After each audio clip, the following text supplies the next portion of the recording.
Good evening to each one present. I hope you're all doing good and you have read through yesterday's portions that we did yesterday, money supply. And in case you have any doubt, please post your doubt today itself. Today we go to the third unit of chapter 3. With that unit, this chapter will be over. And before we go to the classes, yesterday's doubts will be cleared first, and after that, not many doubts. After that, we will go. Okay. Earlier, one student had asked me whether the present infusion of money into the market, or whether the current fiscal policy and all the policies taken up by government, is it equivalent to pump priming? Pump priming is actually a fiscal policy. Now we are applying both monetary policy and fiscal policy. Definitely when lots of funds are infused, the effect is definitely that of pump priming. And whether the effect will really come depends upon the transmission, depends upon the lag, LAG, and also the transmission that is going to take place. Regarding transmission, we are going to learn today.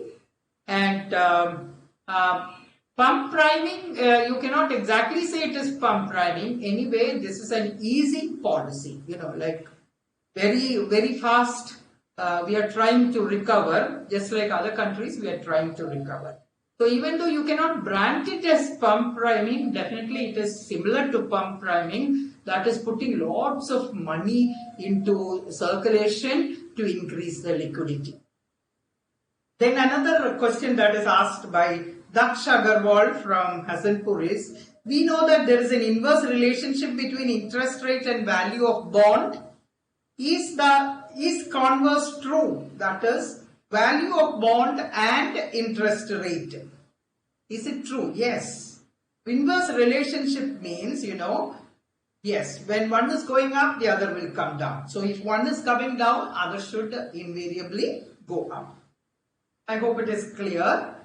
So their value of bond and interest rate both are inversely related. Then Janvi Agarwal is asking me, yes, this is a good question. That is, you said liability is backed by asset in the form of reserve. This I said when I was talking about minimum reserve system. That is, we keep 200 crores worth reserves and we issue token money on the basis of this 200 crores of reserve that is kept. Okay. But the next part of the question is, reserve and surplus is a liability and shown on the liability side. You are correct, Janvi. But here, this should not be confused with the reserve and surplus appearing in a balance sheet. Okay. In the case of a business concern, of course, reserve and surplus is the amount set apart from profit to meet any future contingencies. And so that is why it is as good as capital. Okay. And capital is liability. And so for any business firm, reserve and surplus will be liability. But in this case, I am talking about, the backing that is required for issue of currency. It is not, that is the reserves kept, okay, reserves kept as a backing for issuing currency. And currency is the liability of Reserve Bank of India. Have you noticed what is written on the currency? It is a promissory note. I promise to pay 10 rupees, 100 rupees. Okay. It is as though if we take that 10 rupees to the Reserve Bank of India, equivalent value should be given to us. It is a promissory note, isn't it? Then, so this is my explanation. Please don't get confused. I hope it is clear for you. Anyway, I am very happy that you asked this question. Then another question that is asked is, okay, M1 will also include, will it include money in digital wallet like Paytm? Definitely. Digital wallet is your purse. It is like your purse itself. So as good as money, you know, it is just like having currency with you. Not as good as money. It is money itself. Okay. But please remember, when the definition of M1 was given by Reserve Bank of India, there was nothing like digital money, there was nothing like Paytm, there was nothing like wallet, there was nothing like Google Pay. So this will come in the definition of currency. Kristen is asking me, reserve money does not include coin. Yes, it includes, because currency includes coin as well. Karan is asking, what is net monetary liabilities and what about non-monetary liabilities? Okay, good. I'm happy that you are really wanting to know these things. Then net non-monetary liability. Okay, meaning of RBI net monetary liabilities and what about non-monetary liabilities. First, I will say about the net non-monetary liabilities. That is, they are all those liabilities which do not create any monetary impact. Okay, any monetary impact. It has no connection with money. And all those liabilities are given in table 1. You can go and refer, lots of them is given. For example, RBI capital, various reserves, provisions, minus the other assets. Okay, RBI capital, various reserves and provisions, and minus the other assets is the definition of RBI's non-monetary liabilities. Then, then coming to liability side of RBI, actually the notes issued by RBI is liability. You are asking about liability also, no? Monetary liability. 53% of all liability is notes issued. Then deposits held by commercial banks for CRR, that is 19%. Then there are other liabilities and provisions which amount to 28%. And those liabilities are foreign currency, gold revaluation fund. It is very complex accounting system they have. Okay. Then net non-monetary liabilities also include, for example, RBI capital, various reserves and provisions, minus other assets. Okay. These are all the non-monetary liabilities. Next question was asked as, what is, that is from Delhi, Rahul from Delhi, what is the difference between exogenous and endogenous? Yes. Exogenous is, you know, if it is a system, for example, monetary system or something, any system, exogenous is from outside. Exogenous variables are not inside the system. So if currency is issued, the supply of currency comes from the central bank. It is exogenous. And in that case, if it is fully exogenous, the entities in the system has no role in determining the currency, extent of currency supply. It is exogenously, outside the system, exogenously determined by Reserve Bank of India or the central bank. Then endogenous will be, come on, decided or within the system. Okay.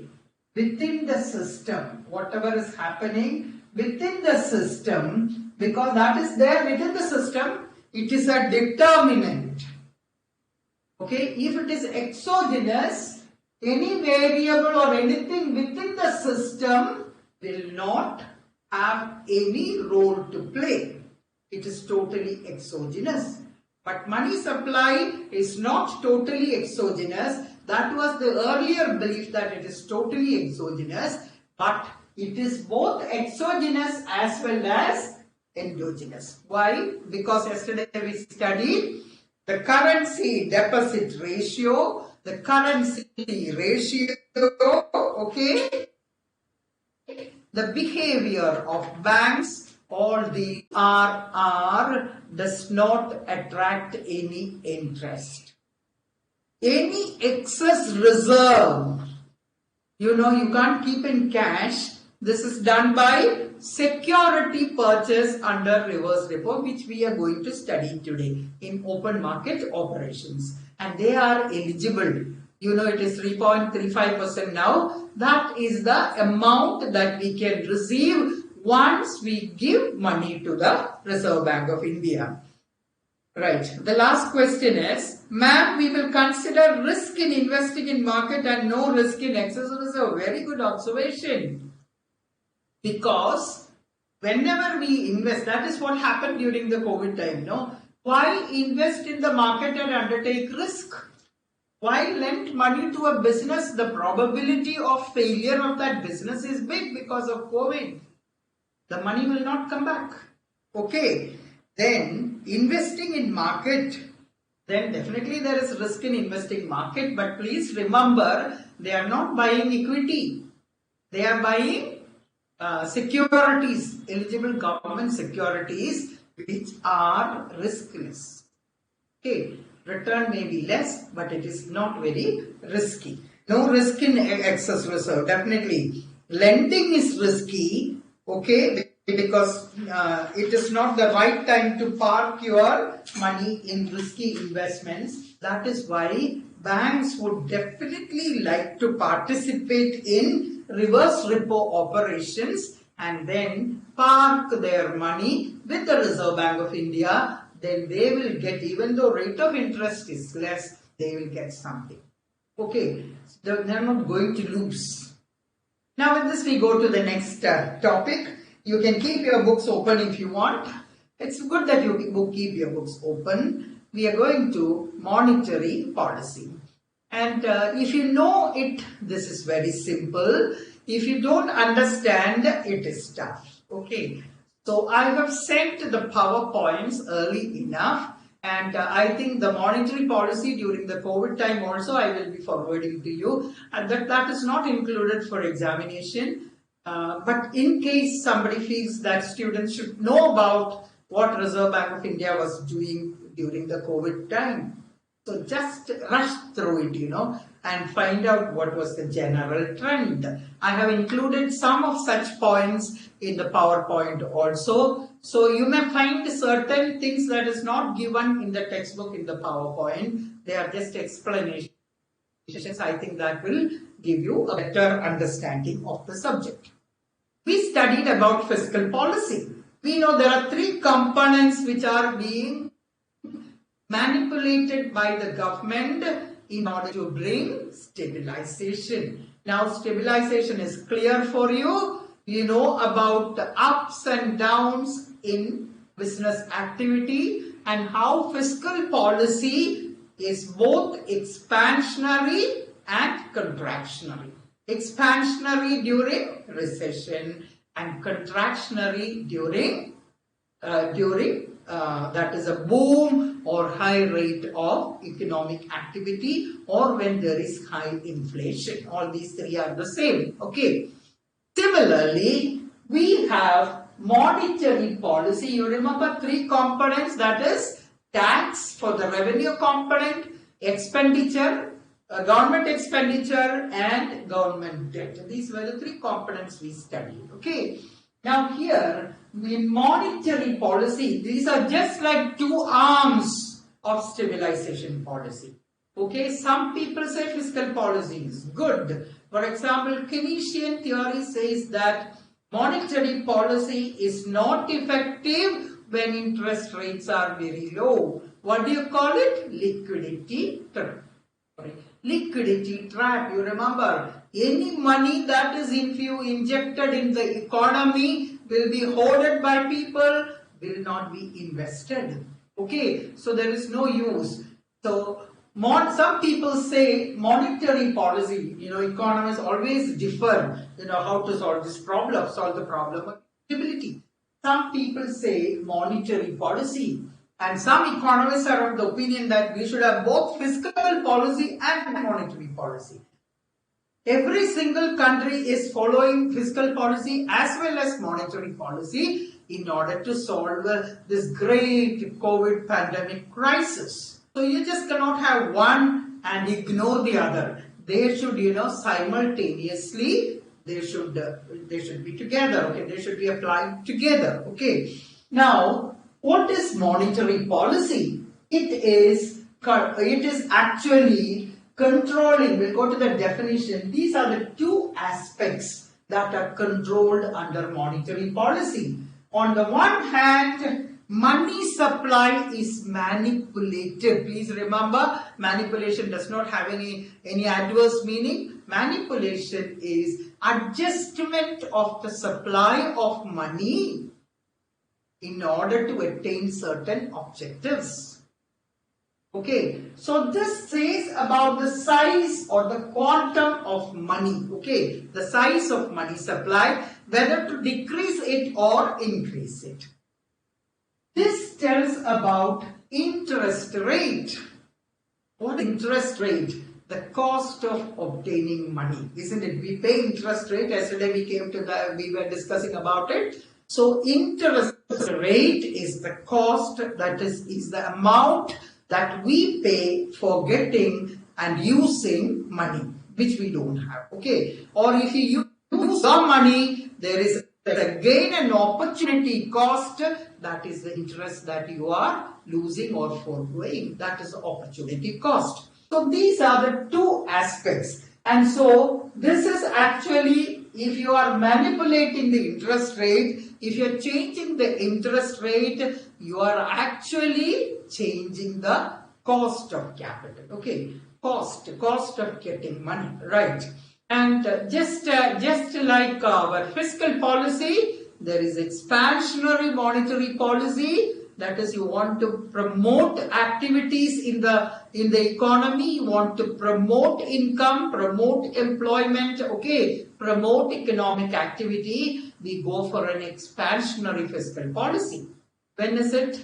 When there is a recession, when economic activities are less, when liquidity in the market is less. Liquidity is the availability of money.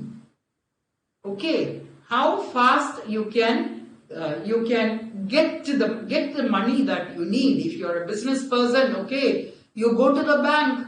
Banks are shy to lend. They are not lending. Okay, because their lending capacity is less. Then it is very difficult to get. It is there. Okay, and so we come to the next one, contractionary fiscal policy. We'll be going in detail. Contractionary, that is, already expansion has taken place and business activity is at its highest. It's going up. It's going to boom. The economy is heated up. Then we want to reduce the aggregate demand. Please remember chapter 1, unit 2. Aggregate demand is above full employment. We don't want our aggregate demand to go above full employment and create inflationary tendencies. Then what do we go for? We go for contractionary monetary policy. Okay, now we go to the definition of monetary policy. Just as discretionary fiscal policy, you remember, automatic stabilizers were there, where the government need not interfere at all. Automatically they will function. Discretionary fiscal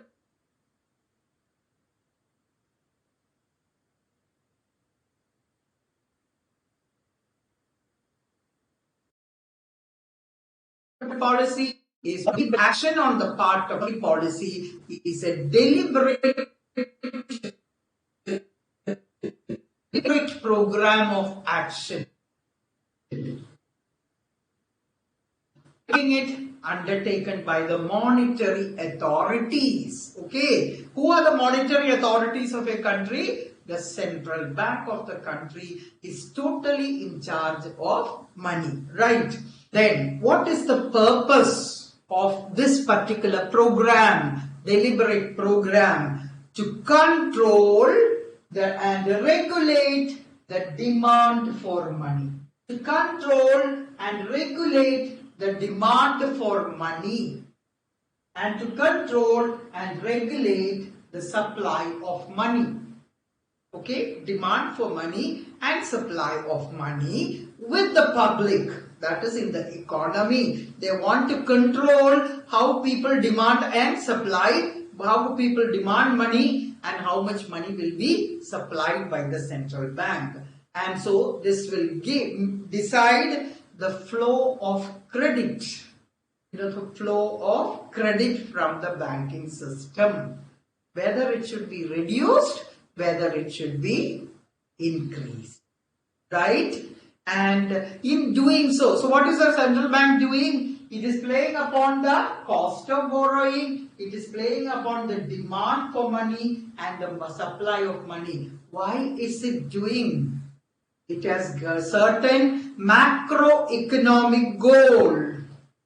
We are already well versed with what is a macroeconomic goal. Something that pertains the entire economy. It is not microeconomic. For example, remove unemployment, ensure full employment, ensure economic growth, okay, ensure stability. So there are some macroeconomic goals, and so we are using money supply by appropriate authority to obtain certain economic or to achieve certain economic goals. How is this done?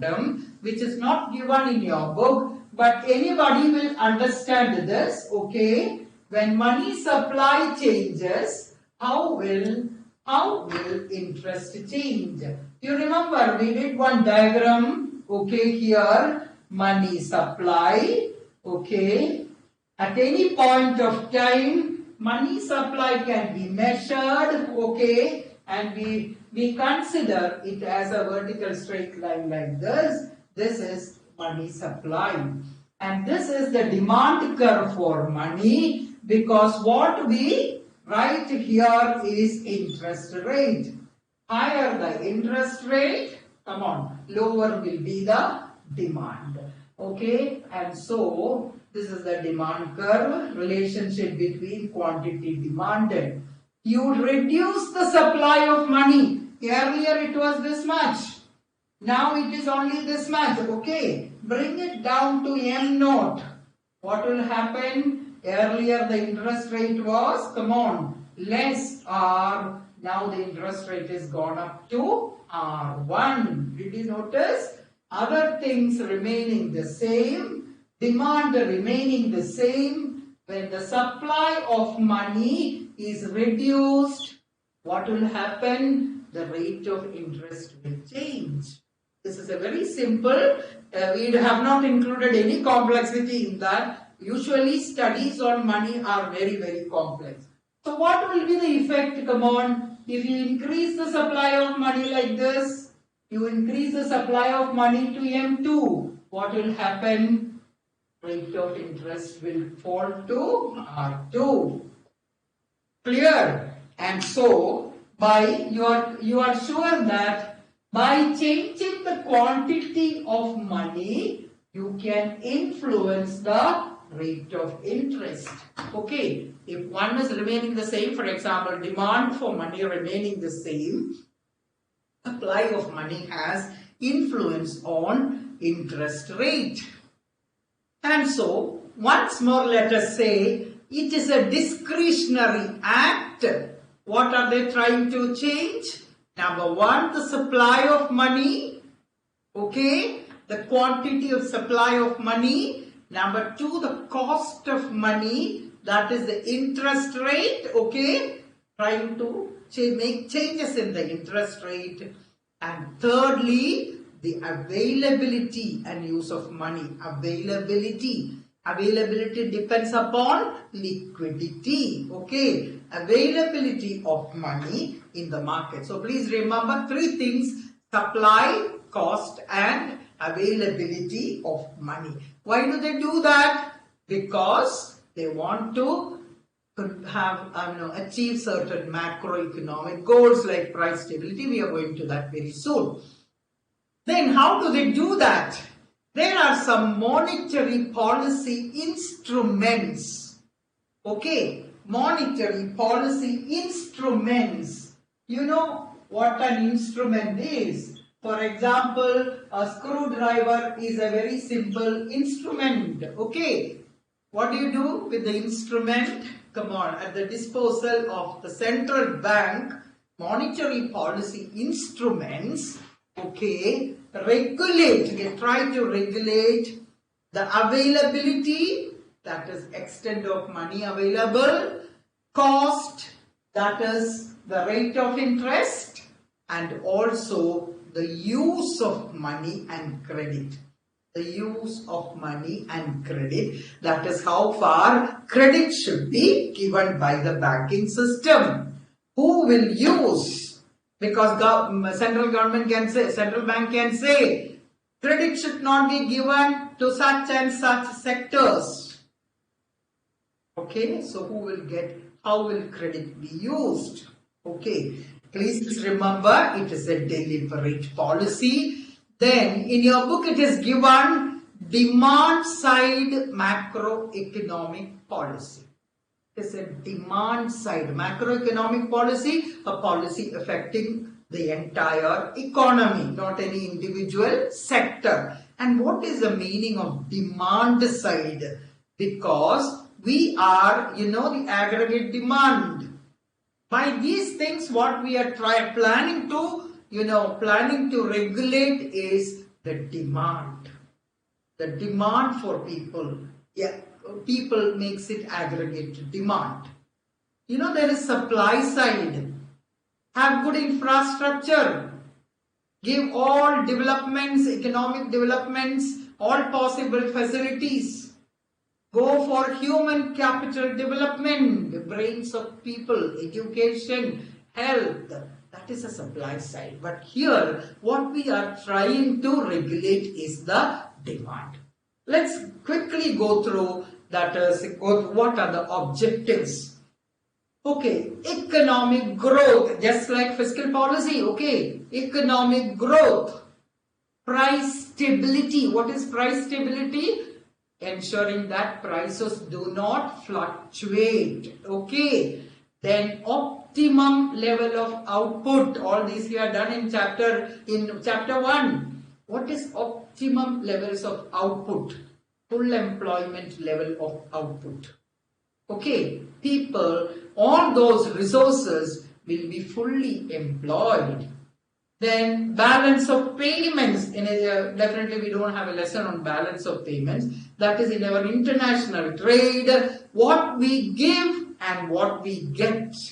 And what is the balance? Okay. What we get is less than what we give. We have adverse balance of payment. Through monetary policy we can adjust, but that is, you don't have to study all that. Then it can be any other goal. Okay. Right. Let's continue once more. What do the monetary authority do? As an introduction, let me say they indulge in demand side macro. That is, we are trying to regulate the demand, the aggregate demand. Because aggregate demand is determined by the amount of money in the economy. Okay, as you remember, one example of goods do not increase, money increase, there will be inflation. Okay, so directly control the money supply and indirectly regulate the demand through interest rate changes. Right, I told you about expansionary monetary policy. What is expansionary monetary policy? We call it easy money policy. Expansionary. Okay. Expansionary. What our objective is to, come on, expand economic activity. How is it, come on, how is it practiced? Easy money. As the very name applies, money is easily available. It's made easily available. When is it necessary? When the economy is in a recession. I'll tell you in a very simple manner. Increase the money supply. Put it into the hands of the people. How do you put it in the hands of the people? When you increase the money supply, you remember the diagram, when you increase the money supply, interest rates decline. When interest rate decline, tell me as a consumer, what will be your attitude? Come on, borrow money and purchase. Consumption will be more. And when rate of interest is less, you have tendency to invest also, because one of the factors that is determining your investment and your consumption is the rate of interest. And when rate of interest is less, consumption increases C, investment increases I, C plus I, raise the aggregate demand. You remember the aggregate demand curve, C plus I, when it goes up, what will happen? Come on, when it goes up like this, what will happen? Our, come on, multiplier effect, C plus I dash, okay, C plus I, come on, multiplier effect. Right, both consumption and investment, you have done only investment growing, okay, or only investment grow, definitely multiplier effect, and economy recovers, okay, from recession. And what is opposite? Contractionary monetary policy. And what will be contractionary monetary policy? Always, come on, the demand is so high and full employment is here. Always remember these diagrams. This is full employment output. Okay, the economy can produce only this much maximum, but you know, demand is too much, there will be inflation. And so, what should be the policy? As students of economics, always have it in mind, whenever aggregate demand is there, don't put more money into the hands of the people. So, have a tight money policy. What is tight money policy? Come on, what is tight money policy? It is, come on, restricting the availability of money and credit. When you reduce the money supply, you know, automatically what will happen? Interest rate, you remember our earlier diagram, interest rate will go up. When interest rate goes up, come on, what will be your attitude as consumers and investors? Invest less, decrease money supply, increase interest rate, tight money policy. Easy money policy, the opposite is tight money policy applied during inflation. So with this background, okay, I repeat, what do you do during recession? What will the central bank, suppose you are a central banker, many of you might work in central bank, okay, there are so many jobs over there, very responsible job. Expansionary monetary policy is easy money policy, money is made available, interest rate will fall. This is during contraction or this is during recession. Recession is also the contractionary phase of the business cycle. Activities are coming down. Then when will you go for contractionary monetary policy? When the activities are going very fast. Okay, you know, a mild level of inflation is always good for the economy. For example, prices are very slowly rising. Okay, prices are very slowly rising. It is good. As business people, as agriculturists, we know that it is an incentive to produce, because I know the prices that I will get will be remunerative, good enough, so that I am encouraged to produce. But suppose the prices are, the inflation is galloping like this, you know, going up very fast. We call it galloping inflation, running inflation, okay. These are all different levels of inflation. People are going to really suffer, okay. And so we want to stop this, and that is why when the economy is heated up, we apply the contractionary monetary policy. I hope it is clear now what is monetary policy, what is expansionary monetary policy, and what is contractionary monetary policy. And What is a monetary policy instrument? To repeat once more, an instrument is, the monetary policy instrument is the various tools that the central bank has at its disposal to influence money market and credit conditions. Actually, money market is the market for short-term funds. Capital market is a market for long-term funds. Equity is an example of a capital market. Okay, equity market is capital market, our stock market. There is an interbank money market. We're going to learn about it in detail. Okay, interbank money market, where borrowing and repayment takes within 1 day, within hours, within 3 days, within 7 days, within 13 days. Okay, so that is short period.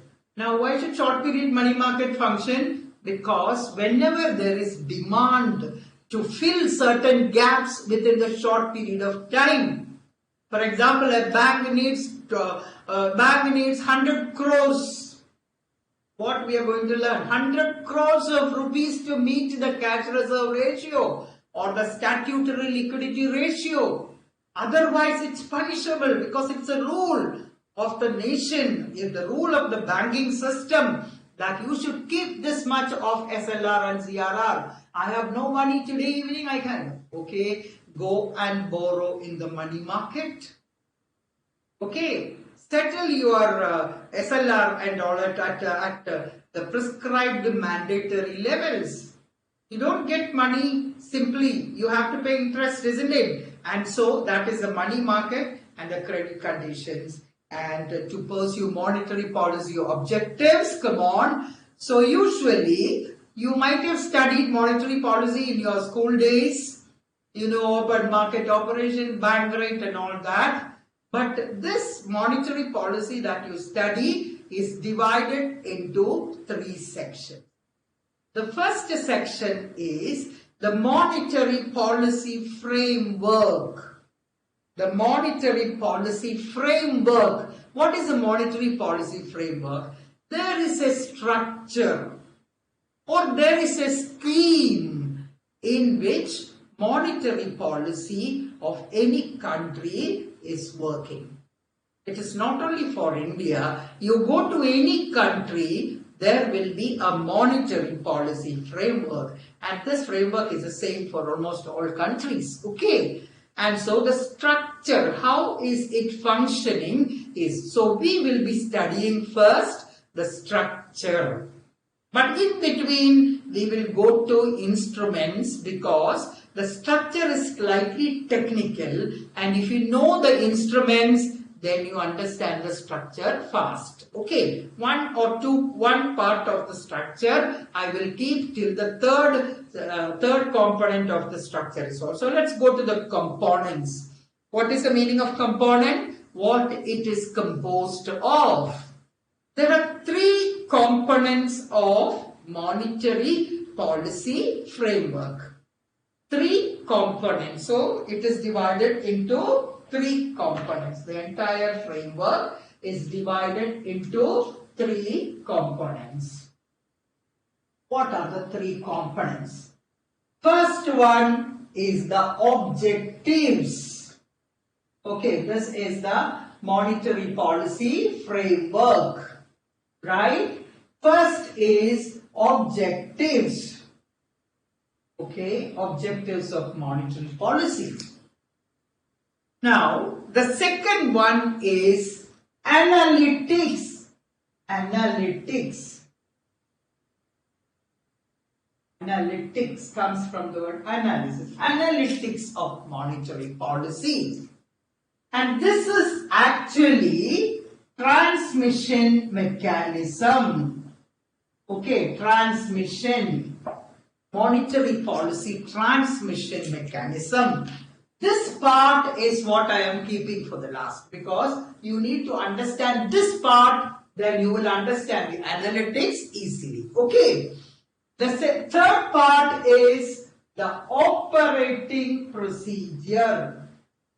Okay, the operating procedure. And monetary policy is implemented by the central bank of the country. Okay, always, everywhere, central bank of the country. So you will ask, why objectives? Why do you want to study about objectives? Generally, the objectives differ from country to country. You remember the objectives of fiscal policy also differ from country to country, because some countries, stability, as I said, oil producing and exporting countries, the oil prices will fluctuate. Then they are very interested in their stability. Underdeveloped countries like Sub-Saharan Africa, okay, underdeveloped countries, their objective is development. Then developing countries like us, we are facing economic growth, and at the same time we have the problem of instability, price instabilities are there. So we have an overall objective of growth with stability. Okay, and so different countries have different objectives. First of all, let us learn what are the different generally given objectives. They differ from country to country, they differ from place to place, they differ from time to time, because during COVID, objective of monetary policy will be different. During a slump, okay, during a recession, monetary policy will be for a different purpose. Okay, and so what is the overall objective for economic policy? The overall objective of our economic policy, for example, we will say in India it was growth with justice, growth with stability, inflation control, keeping the stability of prices. Okay, these objectives actually, were specified. They became important during the Great Depression. We always know that before depression, come on, leave alone, the market will clear itself. Full employment will be automatically happening. Price will act as will work wonders in the market. Okay, and so it is Great Depression that brought forth the idea that there should be very specific fiscal. Before depression, monetary policy was more popular. It is with depression that fiscal policy became popular. Okay, and so there will be maintenance of full employment. I am talking about some more objectives. Maintenance of full employment. You already know what is full employment. Full employment is a state where there is natural rate of unemployment. Those who don't want to work, fine, you don't work. There is frictional unemployment, yes. But there is no cyclical unemployment because of instability or cyclical changes in the economy, right? Economic stability, right? Maintenance of a judicious, that is a term that's given in your book. Judicious balance between price stability and economic growth. Right? Judicious balance. That means there is some problem. Judicious balance. I will tell you this is not included in your lesson, but still I will tell you. For example, yes, it is there in beginning of one page. That is, whenever there is inflation, mild inflation, it is good. But galloping inflation is bad. We know that. Right? We know it now, but usually during high rates of inflation, employment levels will also be high. Because economic activity is so high, everybody will have employment. So should we have such high rate of employment at the cost of inflation? I am talking about a very famous theory, Phillips curve. Philip, Philip. Okay, Phillips curve. And what is the observation in Phillips curve? Whenever there is high inflation, there is less unemployment. Inverse relationship. Whenever there is high inflation, rate of employment is high or rate of unemployment is lower. Then, can you afford such high rates of inflation in order to keep people employed? No. That is it. So we should have a trade-off, okay? We are willing to have some unemployment and at the same time some inflation. And what is this percentage? That is the judicious balance, okay? We cannot have all people employed, then naturally inflation should. So let us have a balance between some unemployment and some inflation. A trade-off. What is trade-off? Giving up something in order to get something else. So let us give up our full employment dream. Let's have a little bit of unemployment, but still let's have a little bit of inflation also. That is the meaning of judicious balance. Then there are many objectives like rapid economic growth, debt management, yes, long-term growth, long-term stable interest rates, exchange rate stability, external balance of payments, then adequate flow of credit. For example, for a developing country, we need credit for agriculture, we need credit for small-scale industries. We have a concept of priority sector lending, okay, having a moderate structure, then creating, there is a word in your book, creating an efficient market for government authority.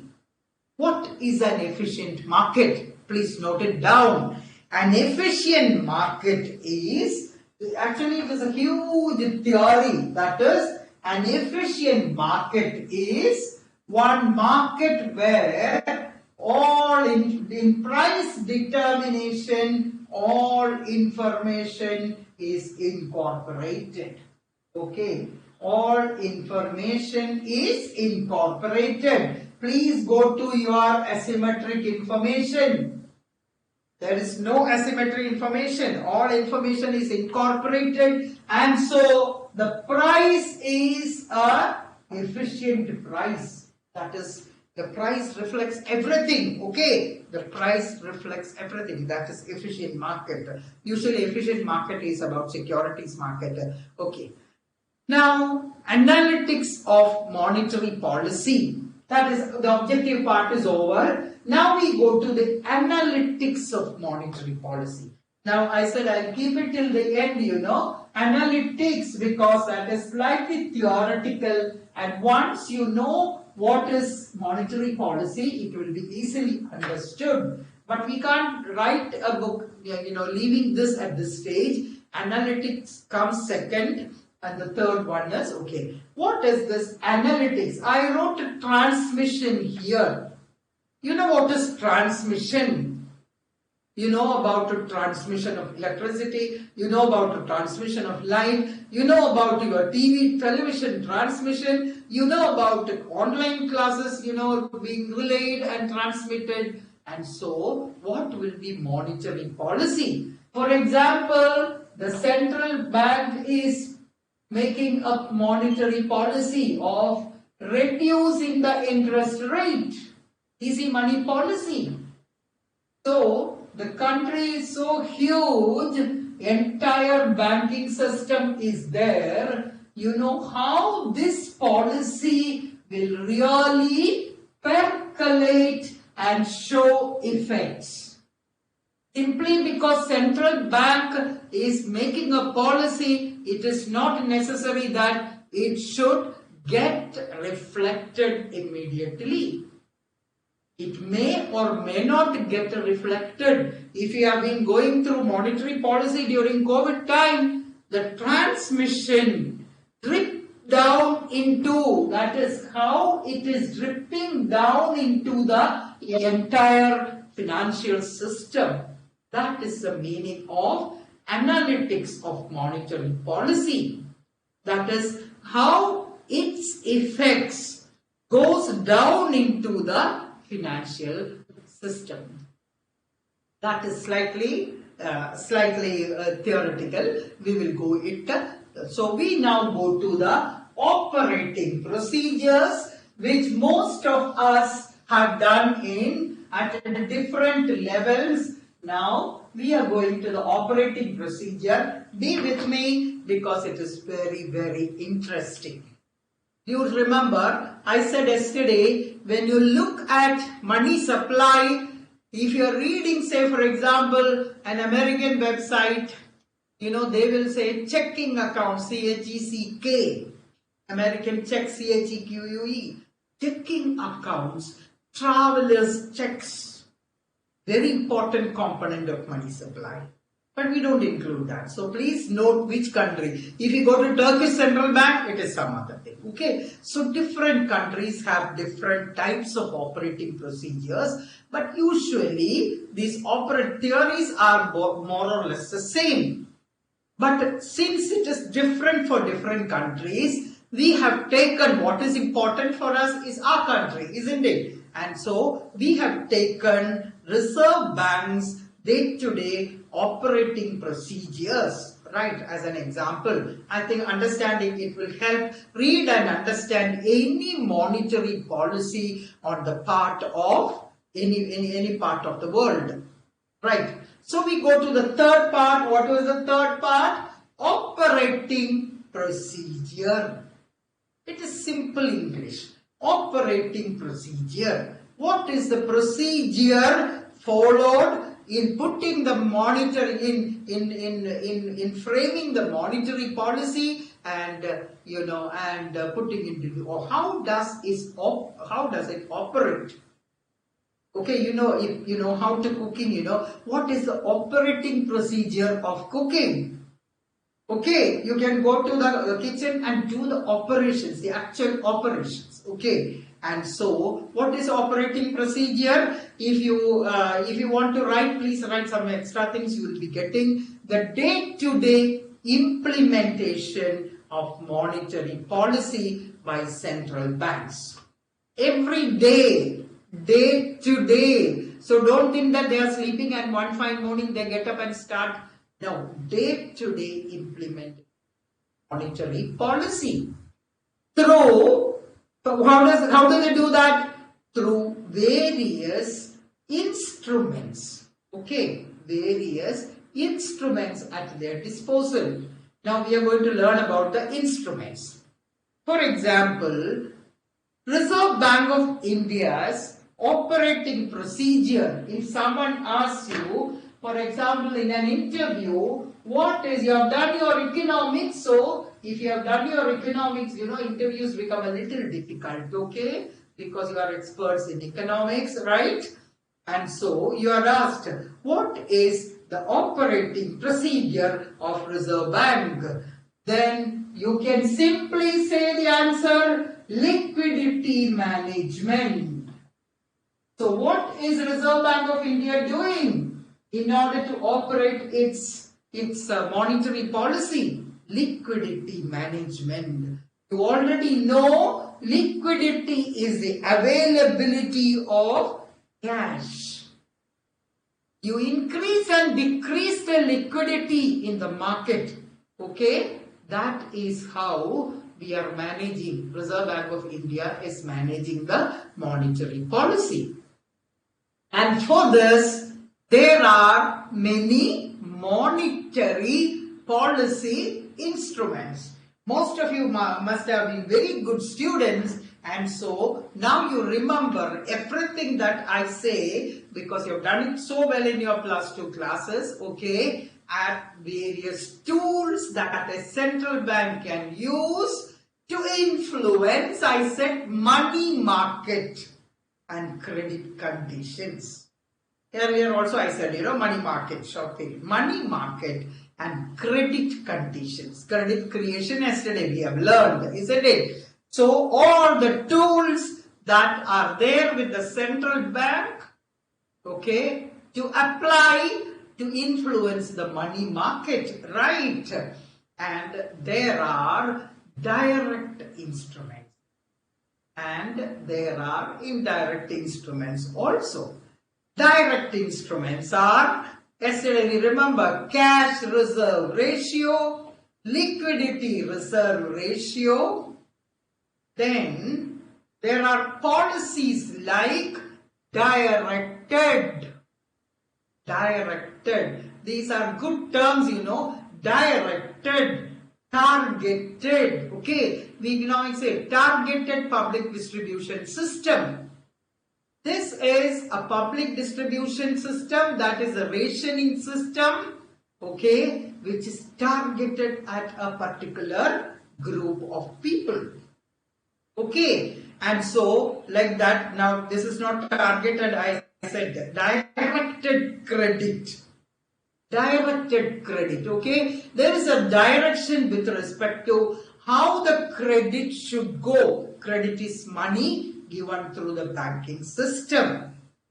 For example, there are some preferred sectors like priority sector, MSMEs, isn't it? Startups, which the government, which the country really wants to nurture, to grow, to become powerful, isn't it? Because employment generation, ability to productivity, ability to create employment, then direct the credit to those sectors which promote or which has potential for growth, okay, economic growth and employment. So that is the meaning of directed. Directed means the directives are given by Reserve Bank that such and such and such loans should be promoted. We won't be studying much about it because directed credit, we stop with directed credit here, no further explanation. But please understand, selective credit policies it is, okay. Then next comes administered interest rate. We already know what is administered interest rate. That is, interest rate is given by RBI, okay. For loans to poorer sections of people, 4%. Okay, that is a direction from there. This is not market determined. If it is market determined, definitely it is not 4%, it may be 6.1%. Okay, but external authorities administering and saying this should be the rate of interest. Okay, now we go to the instruments. It is very, very interesting. The moment you understand it, it is going to be very interesting. Otherwise, it is problematic. We call it repos, open market operation, canting facilities, then market-based discount window, right? By the time after you write your examination, probably something else will come, okay? A new innovation might come, right? It's time for you to get a break, but before we go to repo, I will give you a general knowledge this time, okay? I said, you know, repo. You might have read this time, that is, targeted long-term repo operation. Targeted long-term repo operation. If you have read the newspaper these days. So with that in mind, you may take a break for 5 minutes and let's come back at 5 past. Okay, now let me see. It is 7 o'clock now. Let's come back at 5 past 7. Feel fresh. In the meantime, if I get your questions, I will try to answer when you come back. Okay. And so take a break and feel fresh and come back. Thank you.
targeted long term. I just wanted to tell you this is a targeted monetary policy. You know why it is targeted? This is a very recent policy. That is for COVID, during the COVID crisis. You can write it down if you want. I don't know whether this is in the PowerPoint, I don't remember. Okay, that is 3-year period of time. The banks are given money under long-term, targeted long-term repo operation. Now, money is injected into the economy with that is 1 lakh crore. 1 lakh crore money under long-term repo. You learn what is long-term repo. Okay, but that is a very new concept now. Long-term repo operation funds. So 1 lakh crore rupees have come to the market with one condition. What is the condition? This 1 lakh crore should be deployed or used within 30 days. Okay, within 30 days. So what is it? A targeted. Okay, there is a particular target that you want to achieve by this. What is the target? Increasing the liquidity in the market by 1 lakh crore because we want to solve the lack of liquidity problem during COVID. Okay, right. So with this example, we go to the instruments. The first one is cash reserve ratio. We have discussed a little bit of cash reserve ratio yesterday. Let me draw a picture, then it will be clear. Okay, we have been drawing rectangles. Now let me see. Okay, cash reserve ratio. Now this is the total net and net demand and time liabilities of the banking system. Net demand and time liabilities. Demand is, and I ask that the bank has to give. Time liabilities are, for a fixed period of time. Scheduled commercial bank. You know what is a scheduled commercial bank? That is whose names are written in the second schedule, which is nothing but a table, okay? A table maintained by the Reserve Bank, okay? Wherein your name will be written if you satisfy certain kind, all that you have done in your school, okay? So recently 6 banks were put out of the second schedule, These are, you can just go and read which are the 6 banks thrown out of the second schedule, okay? Not with much consequence, right? Then, only scheduled commercial banks, okay, does not pay this, and a portion of this has to go as cash reserve ratio to the central bank, in the Indian case, to the Reserve Bank of India, to the central bank of the country, that is RBI. So, how does it go? They keep an account. All scheduled commercial banks keep an account with the central bank. Very easy. Just at the click of a mouse, okay, you can transfer if you are. Now for the time being, imagine that you are a banker or you are working in a bank. Of course, in an important position. Okay, right. Now, for this CRR, you don't get any interest on CRR balances. Imagine giving money without getting interest. Don't think it is 1 rupee or 2 rupee. It is huge amount of money deposited in the accounts with the Reserve Bank of India without getting any interest. Remember, this money is obtained at a cost. The depositor has to be given interest, isn't it? But you have to forego the interest, the banker, because CRR. Now you know the principle. Higher the CRR. Now the rest of it, not all the rest, okay. Suppose it is 4%. The rest, I'm not saying the entire rest, there are other ratios. Now, if you have to keep 4%, this 4% is not available. Suppose it is increased to 6%, then 6% is not available. You know, credit creation takes place, come on, based on the reserves, isn't it? And so the moment your money is taken away by the central bank in the form of CRR, more money is taken away in the form of CRR, lower will be your credit creation capacity. Or let's put it more technical, because we are now used to the technical word. Lower, higher the CRR with the RBI, lower will be the liquidity system. Lower will be the credit creation. This bank cannot create much credit because this much money is taken away. Don't think it is 1 or 2 rupees, it is millions. Okay, it is crores, right? So, more money is taken away, lendable resources get reduced. And so, credit creation capacity also reduced. What do you need during deflation? We want to reduce the credit in the market, isn't it? Total money supply in the market. So what will you do? During inflation, the Reserve Bank will increase the CRR, and thus, you know, it is a catch in the hands of the scheduled banks. Don't create. Already money supply is more. Already the economy is heated up during inflation. Don't put more and more money into the market by credit creation. During deflation, okay, please remember these 2 sentences. During inflation, reduce the credit expansion. When you reduce the credit expansion, money supply reduces. When money supply reduces, we have done it, you remember, less money in the market, less money in my hands, less will be the availability, less will be the demand for consumption, less will be the demand for investment, less will be the output, less will be the economic activity. You can curtail the economic activity. Opposite during deflation, RBI wants to put more money into the market. What do they do? Reduce the CRR. When CRR is reduced, more money is put into the hands of the banks, scheduled commercial banks. Okay, when more money is put, okay, their credit creation capacity is increased. So, very simple, wherever it is, this is a principle. During inflation, don't put more money, create more liquidity. Because when you create more liquidity, demand will further increase. Take money away from the market. During deflation, put more money into the market. This is a criterion you have to apply, right? Now, the present CRR is as low as 3%. COVID time from 4%. I'll tell you the numbers. Reduced by 115 basis points from last March. And it is not only CRR, there is something called SLR, and that is 18%. Okay, which means 18 plus 3, that is 21. 21% of the money is not available for lending. Right? Now, actually, these ratios are very less. You go to 80s, end of 79, 80s, and early at that time, nearly 38% of the money is held up in CRR and SLR. Now CRR and SLR is coming down, which means banks' credit creation capacity is increasing.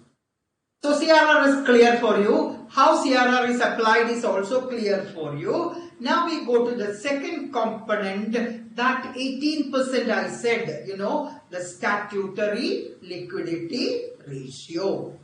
Let us go to this term, statutory liquidity ratio. That is, it is a ratio of money with your, that is NDTL, net demand and time liability. A stipulated percentage, a mandated percentage. Here, what is that mandated percentage? 18% of the total demand and time liability deposits of the bank to be invested. You can keep some portion as cash also. Cash, gold, investments, okay, given in your book. Cash, gold, investments. Investment is income yielding. But those securities in which you invest should be unencumbered, good quality instruments. Okay. So 18% money, you can keep either cash. There is of course a vault cash. Vault cash is cash sitting in your cupboard. Okay. If you are taking in a very simple way, the cash sitting in your cupboard.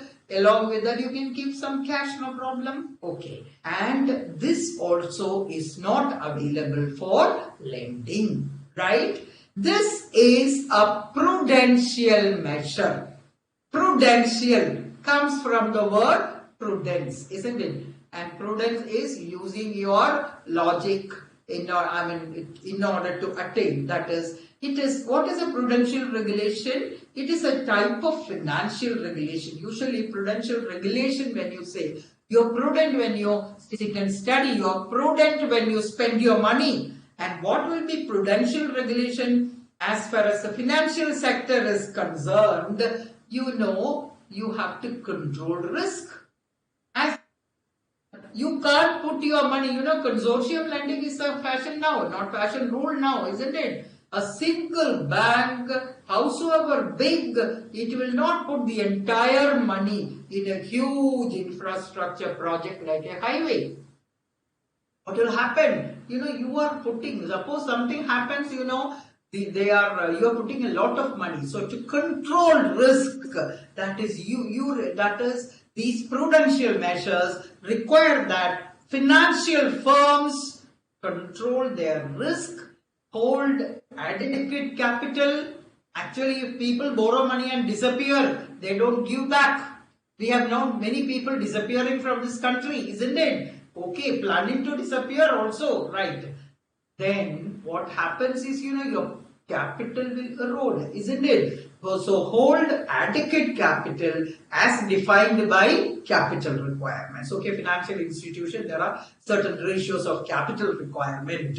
Okay, and should make also proper disclosures. Okay, these are. And what is the next thing? Dated government securities. Dated, I am continuing the SLR eligible. Okay, dated government securities. I just wanted to mention what is this dated government security. Yes, that is the next one that's given in your book. That is dated government security. Okay. Right, what is it?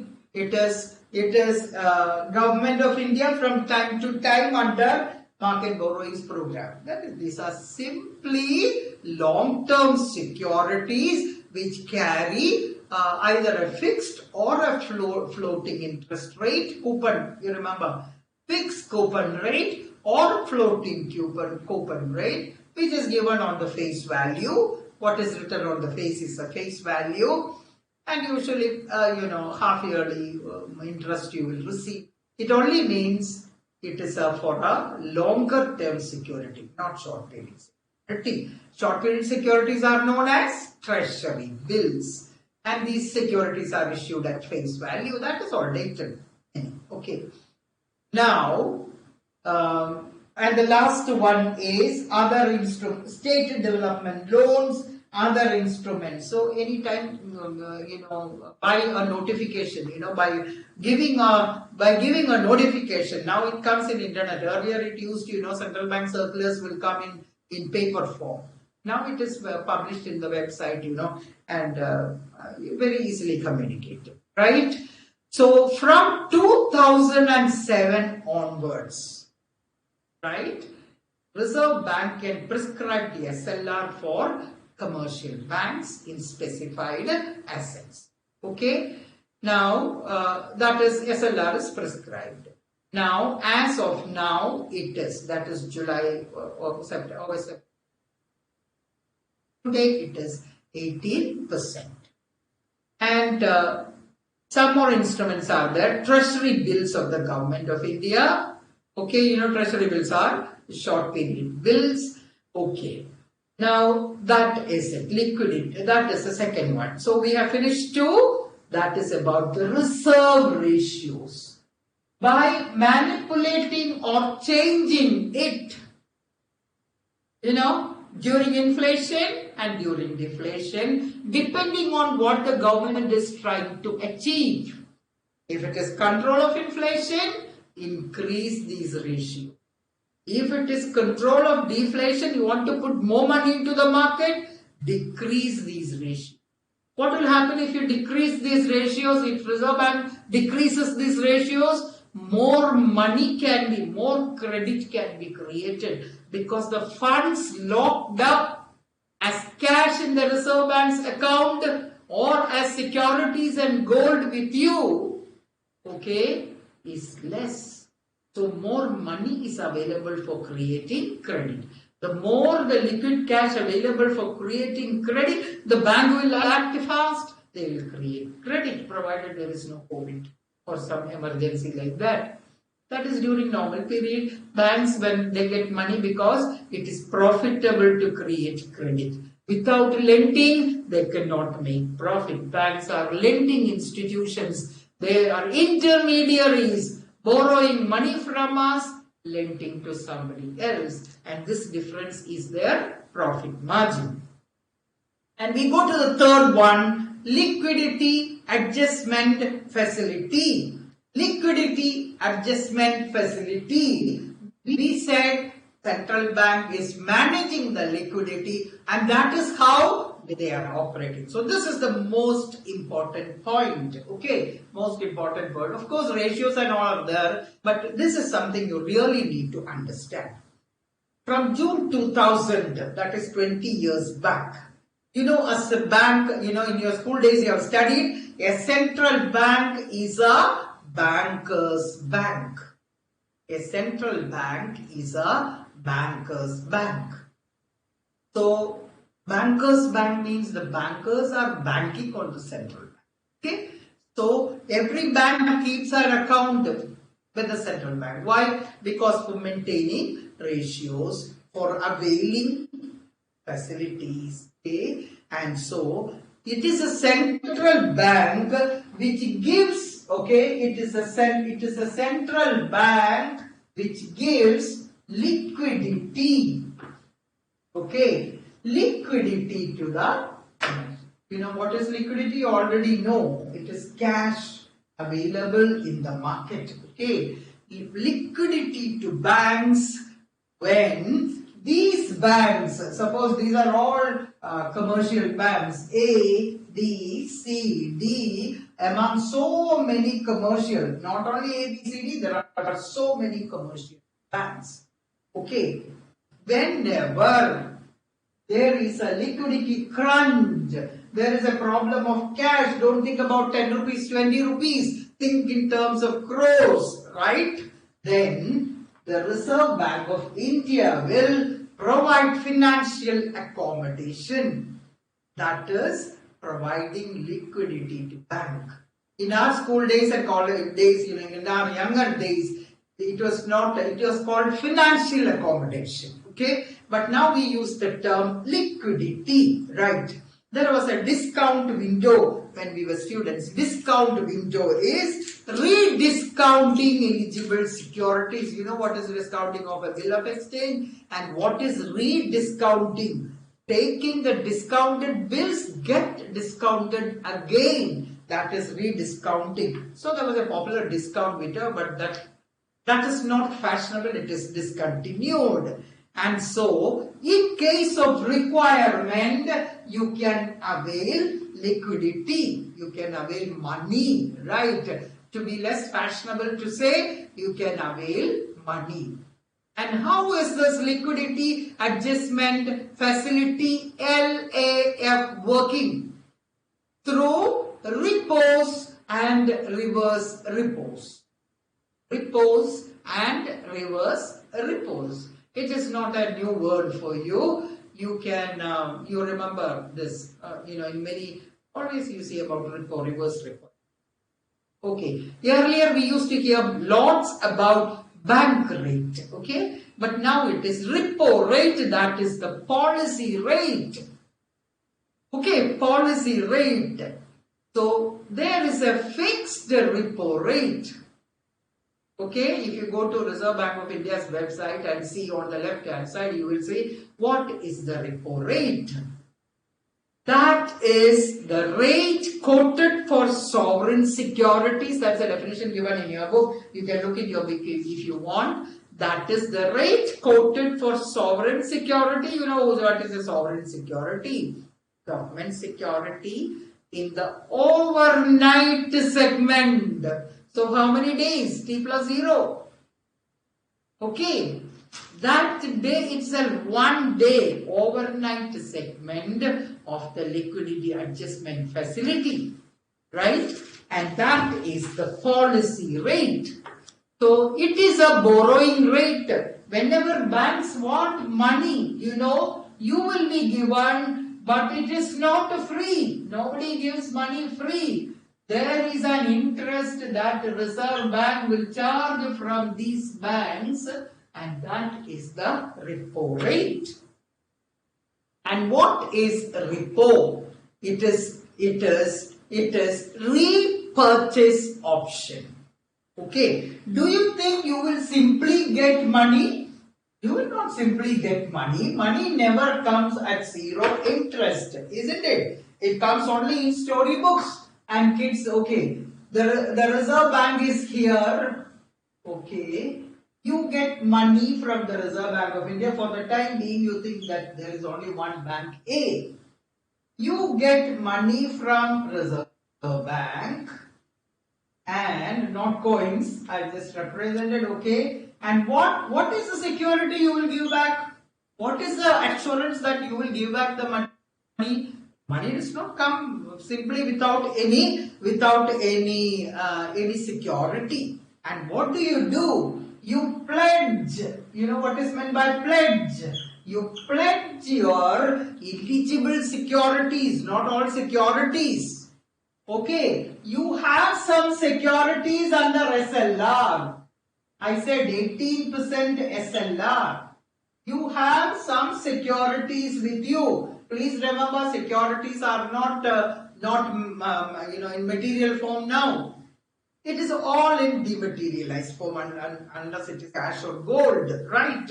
Even cash you can hold in digital way, isn't it? And so it is by pledging securities, okay, and you have some you should have some securities above this SLR, okay. You have 23% invested in securities. So this 5% or part of it, you may pledge with the Reserve Bank of India and borrow money.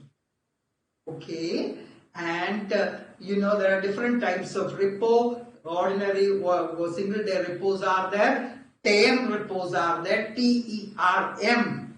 Longer period. Okay, we'll come to that. But still it is a maximum of 13 days. But from time to time, government can change it. Okay. And you borrow money just like any person. Then what is this repo? Repo is repurchase option. For example, Reserve Bank does not want all these securities because every bank will go and pledge securities. Lots of securities pledged. Right? Then what is this? What do? This bank A will come on, when the money is given back by bank A, because money plus interest. What is the interest? Repo rate. So what is repo rate? It is the cost of borrowing as far as a commercial bank is concerned. And when you give back the money, you have mortgaged it or sold it, you will get back, repurchase the securities. Repurchase the securities. You are thinking, well, how foolish. I also used to think how foolish it is, isn't it? But repurchase the securities. That is more practical, isn't it? Right? This is repo operation. And what are the eligible securities? I said, not any Tom, Dick and Harry's ordinary bill of exchange. It is first class securities. That is government bond, treasury bill. Where did you get it?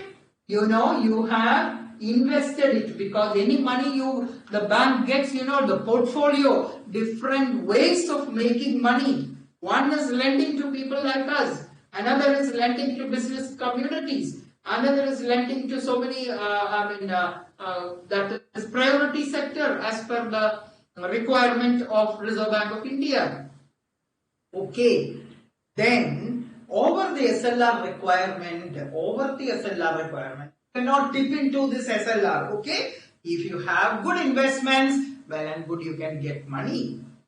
Okay, and these are the eligible securities. You call it government bonds, treasury bills, state development. There is a list. If you go to Reserve Bank of India website, you can see the list. Okay, these are the eligible securities.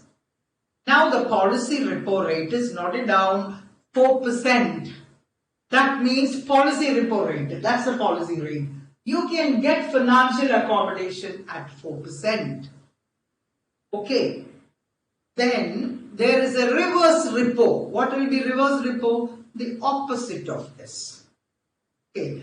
Then there is a marginal standing facility noted down. The percentage now is 4.25, which is equal to the bank rate, which is also 4.25.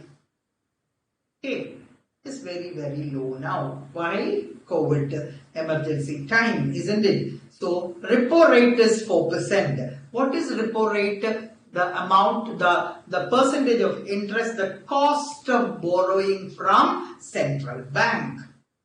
And actually, RBI has cut from February onwards, RBI has cut this 115%. Or not percent, basis points. Okay, 1.15 basis points. Now, this is a very single independent policy rate. Okay, which is the repo rate. This is the key lending rate of the Reserve Bank of India to the banking sector. I also told you, there are some term repos. These term repos are 1 to 13 days. See, that's also short term. Okay. Then interest rate is variable. It is a term repo that is depending upon the auctions, because these are all done by auctions, right? Term repos are also there, but you can't exceed 3/4% of the total NDTL. You don't have to worry about. And as I said, there is a long-term repo, 1 year to 3 years. What I said earlier, 1 lakh crore into the banking system. It's a rare issue, isn't it? Putting 1 lakh crore into the system. Okay, just imagine, instead of 1 day, it is 1 year to 3 years, right? Then there is no restriction on the maximum amount. There is an eCuber platform. If you go to net, you will see it. You cannot enter in the eCuber. Now, what should be the reason? Come on. How is this repo operation taking place? Suppose I am only saying indicative values, repo rate will not increase. Suppose repo rate is increased from 4% to 6%. How does it work? The cost of borrowing was 4%. Now it is 6%. Okay? The cost of borrowing has gone up. That is to get money from the central bank. Earlier you had to pay only 4%. Now we need to pay 6%. Definitely, the bank A is not a charitable institution. Okay. When it lends to people, this increase to 6% will be reflected here. They will make it 12% for some other loans, 10.5% for gold loan, 11% for business loan, like that. Earlier, when it was 4%, these percentages were 11%, 9.5%, this was 9%. See, any increase in repo rate will be reflected. Okay, otherwise the bank's profit will be affected. It will be reflected in lending. And when it is reflected in lending, it will reflect in borrowing by the people also. So what do you do to curtail inflation? Reduce the borrowing, reduce the demand for money, increase the repo rate. And that what is the opposite? Why did during COVID period the 150 basis point reduction? That is to make people invest. That is to make people, the small scale industries, all types of people, the corporate sector, give lots of money to them so that investments do not be affected. What did they do? Reduce the repo rate when you smell a problem. That is, when you smell there is a recession, right? Now, that is about it. And reverse repo is the opposite of repo. That is, reverse. Reverse is opposite. Okay? For example, if you have, Bank A has some excess money. Okay, you remember yesterday's excess reserves? Excess money. Where will it give? For example, it wants to park it in, as an investment or whatever it is. Okay, you want to park it with the Reserve Bank of India. You see, it is not 1 or 2 rupees, crores. Come on, give it to Reserve Bank of India, right? The very same, with the very same, getting the securities, repurchase the securities. Okay, you take the securities from the bank, Reserve Bank will take. The difference between repo and reverse repo is, only thing is that repo is downwards, reverse repo is upwards. Okay, I said 3.35%.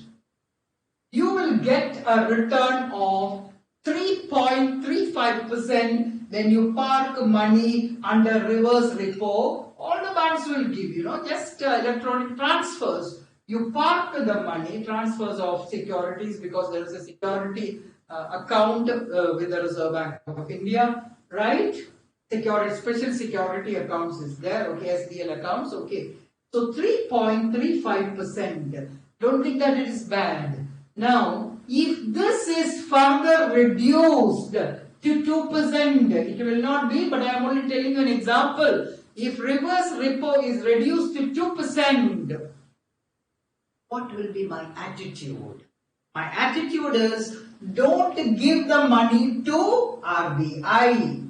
Okay, I am giving money to RBI. Now, since I get only 2%, no, it is not very profitable. Return on investment is not your capital budgeting. That is the amount of money you receive on your funds when you park it somewhere. That is rate of interest you receive is very important. Okay, from 3.35, if it gets reduced to 2%, I will think twice whether I should give it to Reserve Bank of India, or I should buy some other securities, or I should lend it to people, because when lending I can charge a 10.5%. Of course, risk weighted, there is a risk for that.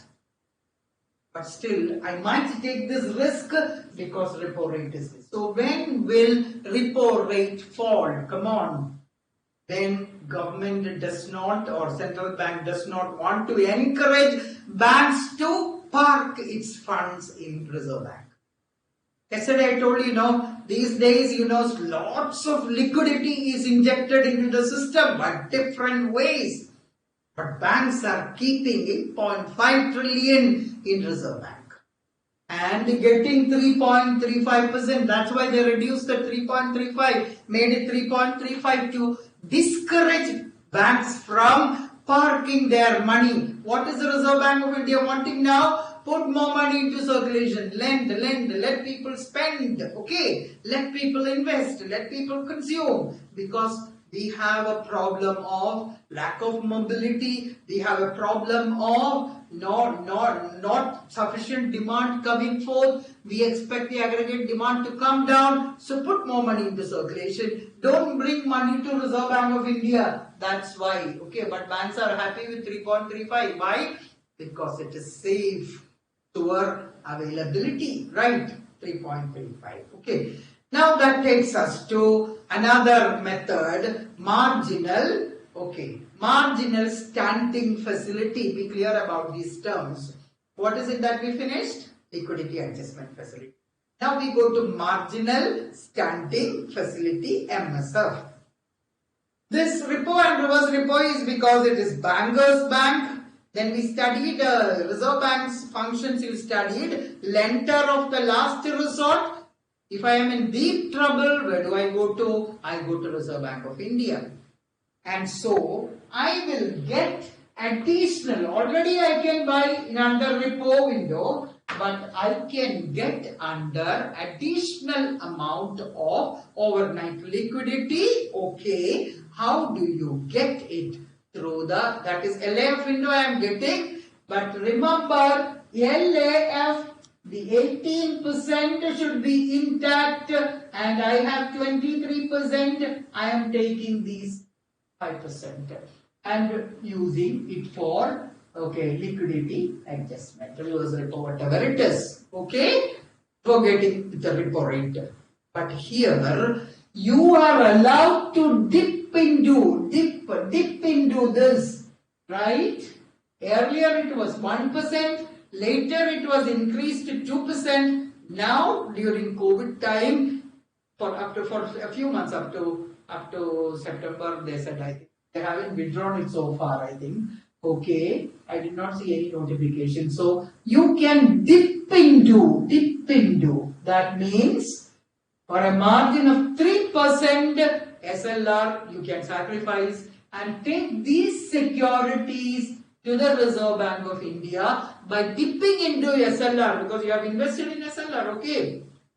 Dipping into your statutory liquidity ratio portfolio up to a limit. What is the limit now? 3%. But don't write it permanently in your book, because it might be changed by Reserve Bank of India by the time. But these things we are studying for the GK also, isn't it? Not GK. This will do a great help for you because you can talk a lot about it. Okay. Then up to 3% because of COVID, I said, okay, up to an additional 1% of net demand and time liabilities. Otherwise during normal periods, if you dip into this, you are answerable. You are not keeping sufficient statutory. It is statutory, mandatory. Okay, you will be punished. Penalty will be there. But now you can dip because they want to put more money. They want you to borrow money, right? Okay. Then how much is this, increased access of 1.49 lakh crore. That is the amount that can be borrowed, okay, by dipping into this. That is the estimation. How much of money will be put? 1.49 lakh crore. Okay, that is marginal standing facility. That is given in your book, introduced in 2011. Okay, right. Then what is marginal standing facility? If a question is asked, you should be able to write all this. Then that is again overnight liquidity support. But please remember, what is the rate of interest you noted down? 4.25. Okay, 4.25. Then when do you dip into your SLR? When you have exhausted all the eligible securities under the other options. LAF window, you have no security under your or that is allowed security under LAF. But please remember, here also it should be eligible securities. You can't take any security, any bill of exchange. Eligible securities. Depend, and you are allowed, but you pay a higher rate of interest. And so SLR is indirect relation between MS. Then who can borrow? All the scheduled commercial banks. Okay, and all banks have a current account. Earlier I told you, for keeping CRR, and there is an SGL account, subsidiary general ledger. Don't ask me why it is named like that. which is named subsidiary general ledger, and it is for keeping the securities, okay, eligible securities for access overnight. Then your securities are transferred, not that you put it in a sack and take it to the Reserve Bank of India. It's all electronic transfers, okay. Now, next one is, you don't have any obligation now because you can dip 3%. Otherwise, huge punishments were there. Reverse repo you have already understood. A mirror image of repo. So that much is over. Okay, interest on reverse repo, interest. Okay, interest on reverse repo, interest on reverse repo, bringing it down to 3.35%. Okay, to discourage. Now, reverse repo, suppose it is reverse repo, what is the action that will be performed? Money will go to the central bank, security will come to the commercial bank. Money will go to the central bank, security will come to you. So, money goes out of your pocket means you have less credit creation capacity. Absorbing liquidity. Okay, that is excess liquidity. It is like putting a sponge, like excess water being sucked out of using a sponge. Reverse repo. So when is reverse repo good? When there is excess liquidity in the system. Too much of excess liquidity, right? Then comes the market stabilization scheme. We have to go slightly faster because we may not finish. Market stabilization scheme. As the scheme shows, it is for stabilizing market. Okay, stabilizing the market.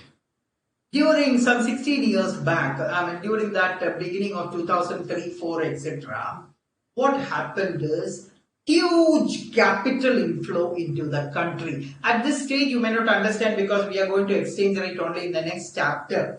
But for the timing, I will tell you what will happen when let's take dollars, because dollars is something everybody likes, okay.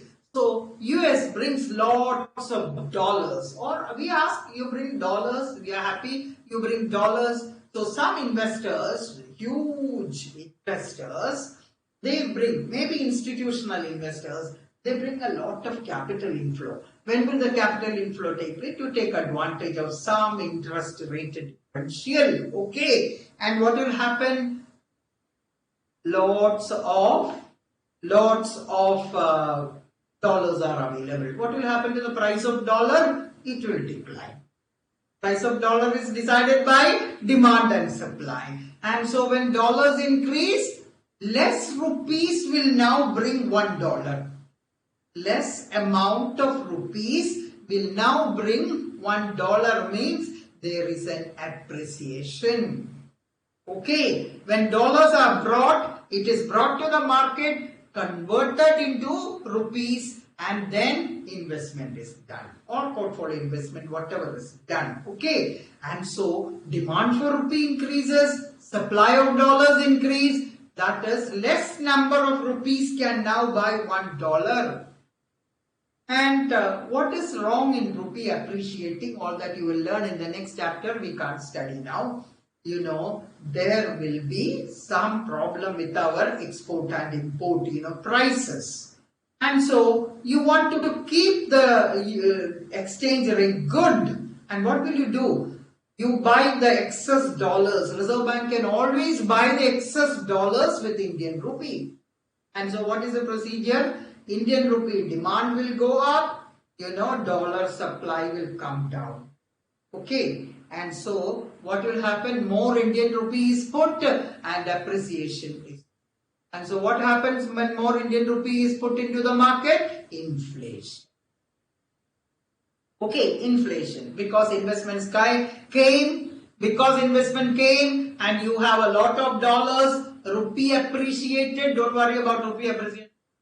We are going to learn that. Okay, then excess liquidity, because lots of money here, rupees is put now. Okay, you have to suck out that, isn't it? Just like I told you, excess liquidity can be sucked out like a sponge. Then how can they do? They can go and they can't simply go and collect the currency, What will they do? Come on. RBI sold government securities. Okay? Sell government securities, money is there, it is an investment, banks and other financial institutions and non-bank financial intermediaries will buy this, and what will happen? LIC will buy it, different people will buy it, money will go back to the central bank. Did you get it? More money is injected by buying dollars, because rupee appreciated. Economics is very complex, right? And then how to get back that money, because it is creating more liquidity in the market. Okay. Both appreciation and inflation, both these are going to create a lot of problem, and so sell some securities, get back the money, and let the money go to the Reserve Bank of India, excess money. Okay, this process is known as sterilization. You are sterilizing, central bank is sterilizing the effect of foreign capital coming to our country in terms of foreign currency. Right? And so sterilization. Question, what is sterilization? Okay, now the selling of government securities. Okay, these government securities were sold. It is like a story. Reserve Bank's securities are all sold out. Okay, so RBI started issuing securities under the market stabilization scheme. Even now they are issuing it. And what is the objective? RBI securities to be kept intact, because all these securities are going to the market for excess liquidity, isn't it? So there are calculations. How can you keep RBI securities intact? Okay, and so this is a form of intervention in the market, and that is what do they do with these securities, with the money? Government cannot spend it. It is kept in a separate account, because they are very special bonds under MSF. There is an MSF fund, okay, and this is used for repaying. Okay, that is the MSF. Now this is for probably the last one, that is reverse repo. All that is over. Market stabilization scheme. We are left with two more. That is bank rate, a very dormant, DORMANT. Earlier during our student days, it was bank rate was the key rate. Okay, discount rate was the key rate. But now bank rate is a very dormant one. Actually, it is aligned to bank rate is aligned to this marginal standing facility rate, and it is 4.25x also. But theory you have to learn, because that is applicable to other countries. Okay, and what is bank rate? The rate at which, just like our repo, that is eligible bills, okay, with the banks A, B, C, D up to Z. You take it to the Reserve Bank of India and they re-discount it. You know the meaning of the term re-discount. Discount it once more and get money, because you can't lock up your funds in securities. Okay. Any security you can take, any eligible bill you can take and get it re-discounted, and you have to pay some commission, and that is the rate, and that is the bank rate. Okay, bank rate. That takes us to the next one, that is open market operation. Everybody knows. Please remember, this open market operation is a very, very important component of monetary policy. What is this open market operation? Buying and selling of government securities. You know, when government securities are bought by the Reserve Bank, securities go to the Reserve Bank, money comes to the system. Okay, money is released. So, then injecting liquidity into. buying and selling. When will the Reserve Bank sell the securities? Don't be afraid of security. Security is only a piece of evidence that there is a transaction such and such, just like a bond, right? Reserve Bank sell the securities. Banks and financial institutions buy these securities. Money goes to the bank. Reserve Bank securities are held by the financial system. So it is sucking out the liquidity. Okay.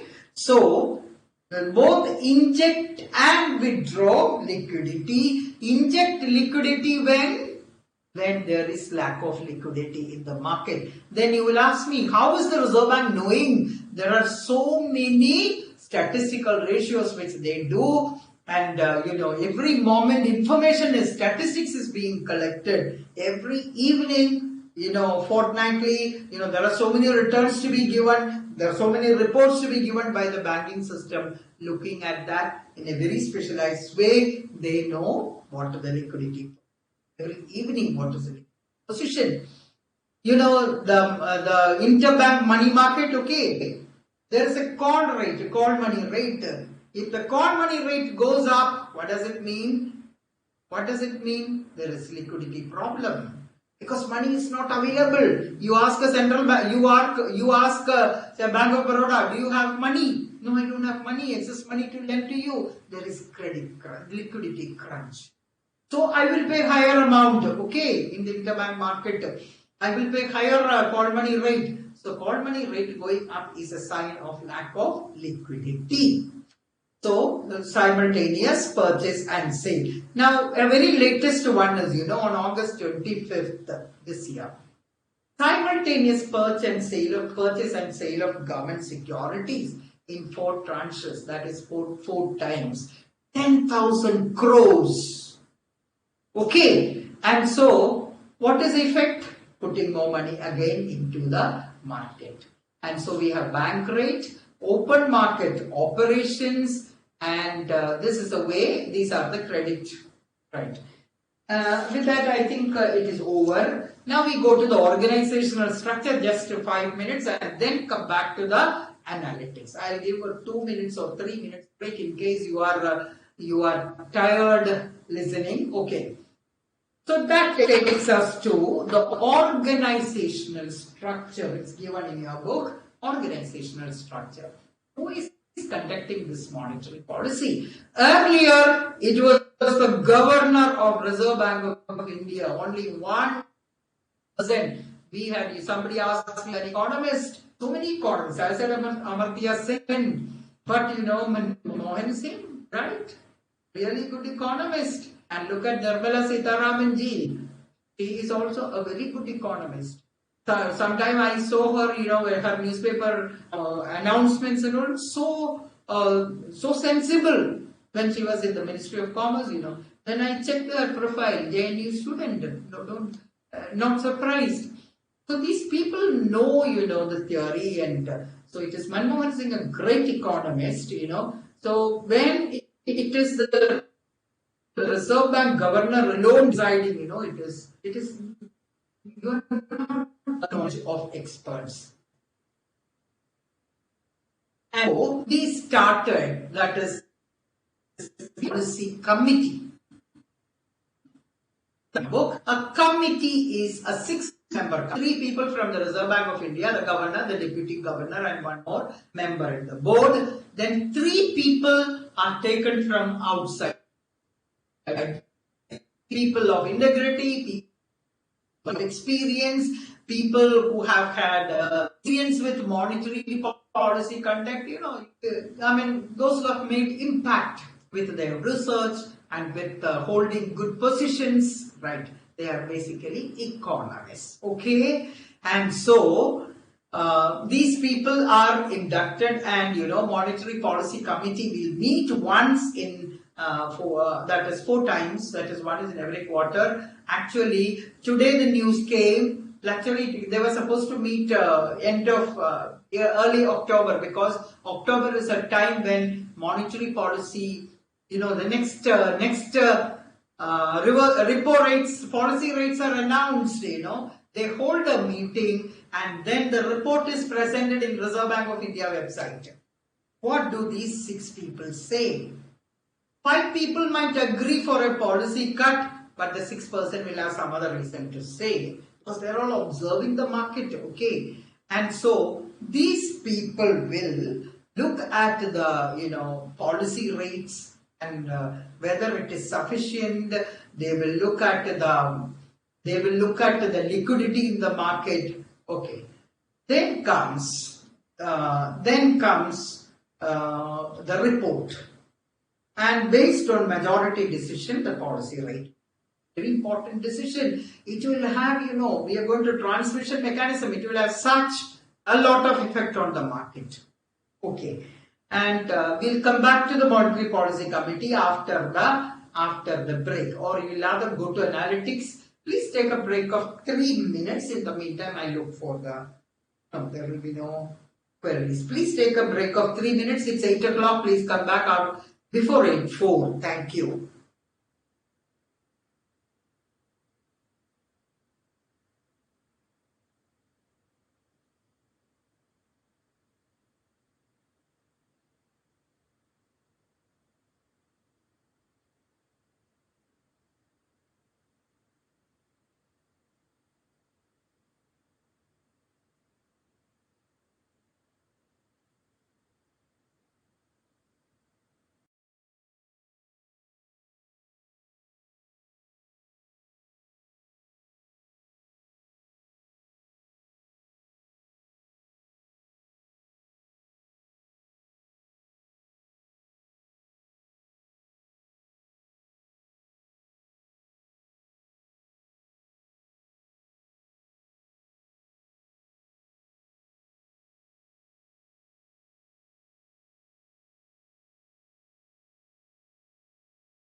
Okay, I think you are a little fresh after the break. Shall we start again? Right. The monetary transmission mechanism. We are going to the analytics, because Monetary Policy Committee you can read and understand in case we have a time constraint.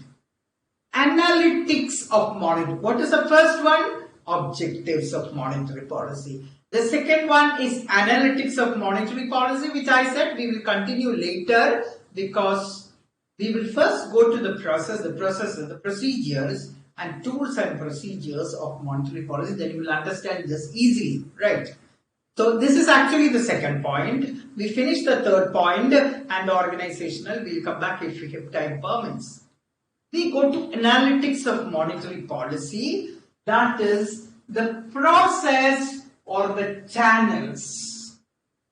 Process. Okay. The process, or there is no other definition for that. The process or channels through which the change in monetary aggregates.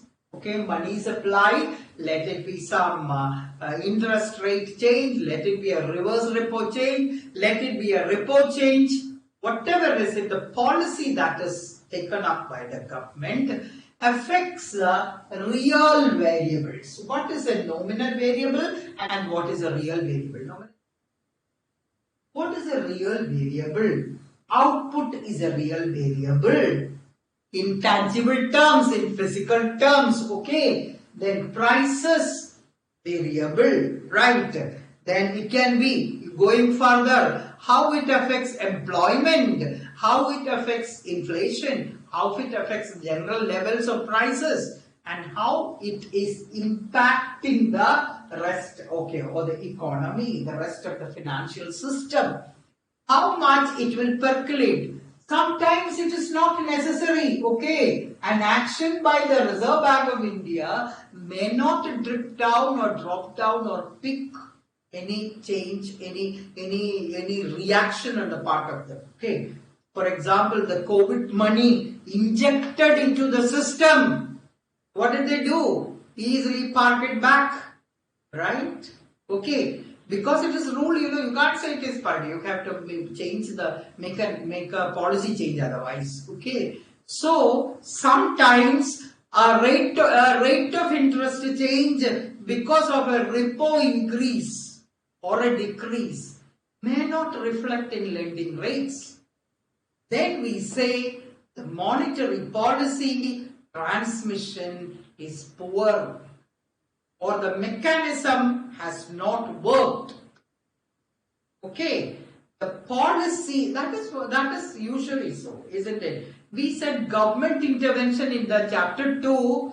We also said about government failure.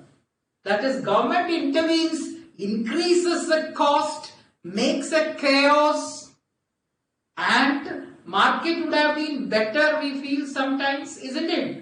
For example, a very simple waste management scheme in our place. For example, the private people were doing it perfect. Then came the state, the corporation, and all rules and everything.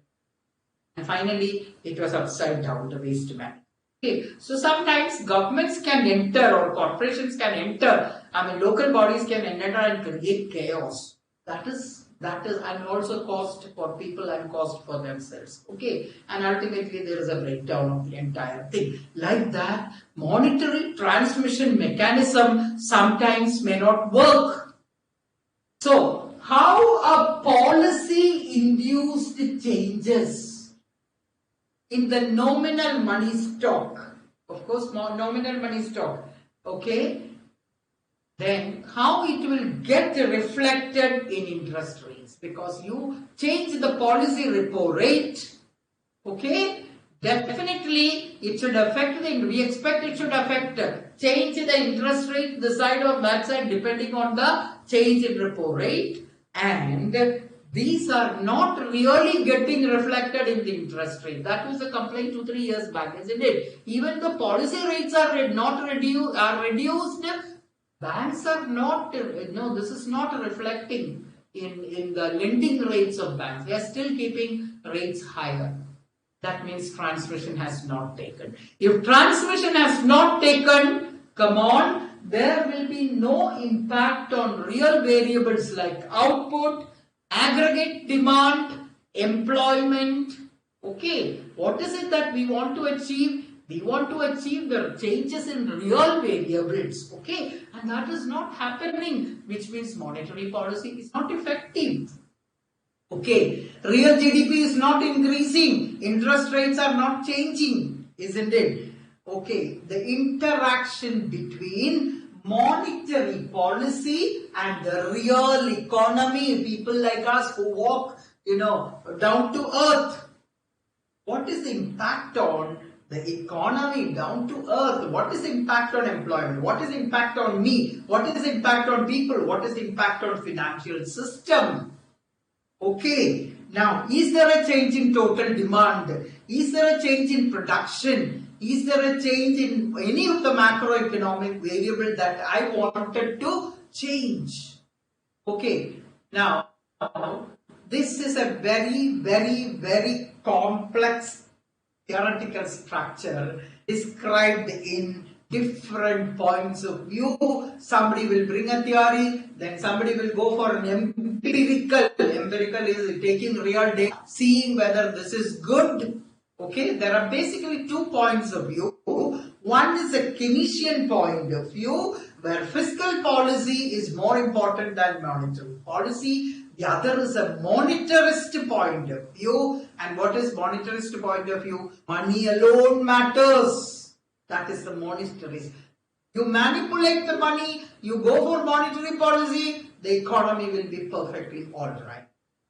So in 1995, an economist, Mishkin, wrote an article, Symposium on the Monetary Transmission. Symposium on the Monetary Transmission. And what we study is, Mishkin's basic theory. It is highly complex. So we have just given one small paragraph each, but to know that there is something like transmission would be useful to you as chartered accountant.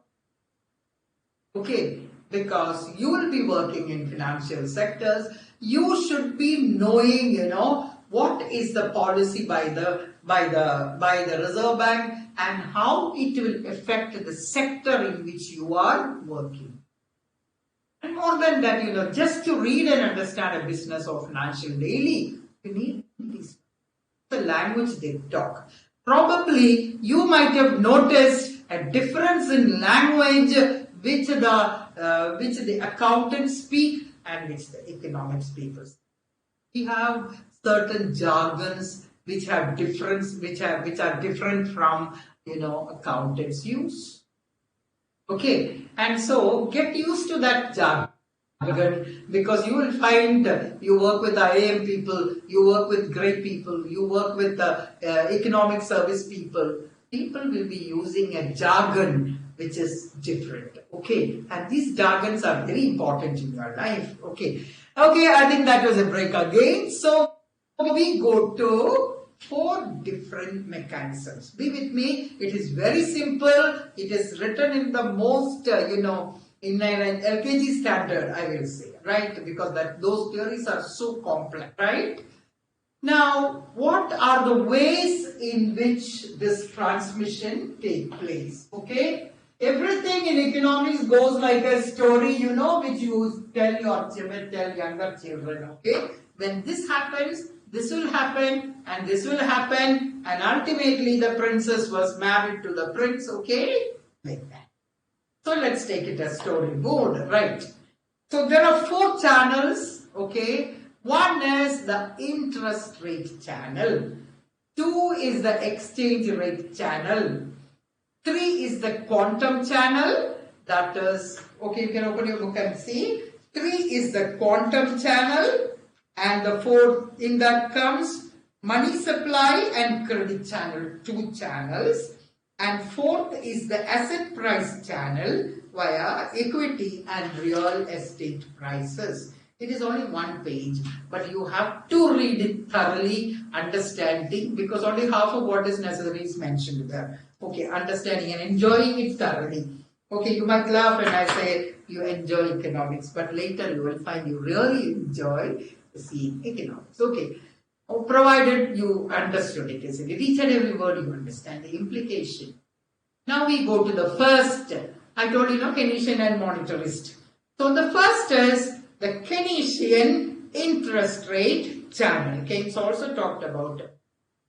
Okay? Because liquidity preference theory, interest rate, what happens, all these are basic things. Okay, now real interest rate developments. Okay, monetary policy can influence interest rates. Now you understand that, isn't it? monetary policy can influence interest rates. You are convinced now, okay? Then when interest rates, that is short period interest rates, right? And definitely long term also, that is short term, nominal short term interest in terms of, percentage, it increases. And what will happen? It is already clear for you. That is, there is a change in official interest rate. Now let's take this monetary policy committee and people in the monetary policy committee. There is an interest rate set by, nowadays it is repo rate, okay? Repo rate, which has implication on interest rate. And repo rate increases. What will happen? The banks and financial institutions, I said, they are profit-oriented organizations. There are many organizations which come under, not for profit, but banks are profit-oriented organizations. And so what will happen? Their margins might decrease if they give it at the same rate. So, in policy rate increases, what will happen? They will increase the rate of interest at which borrowing take place. They will decrease the rate of interest at which saving is accepted. Clear? Because the margin is their profit.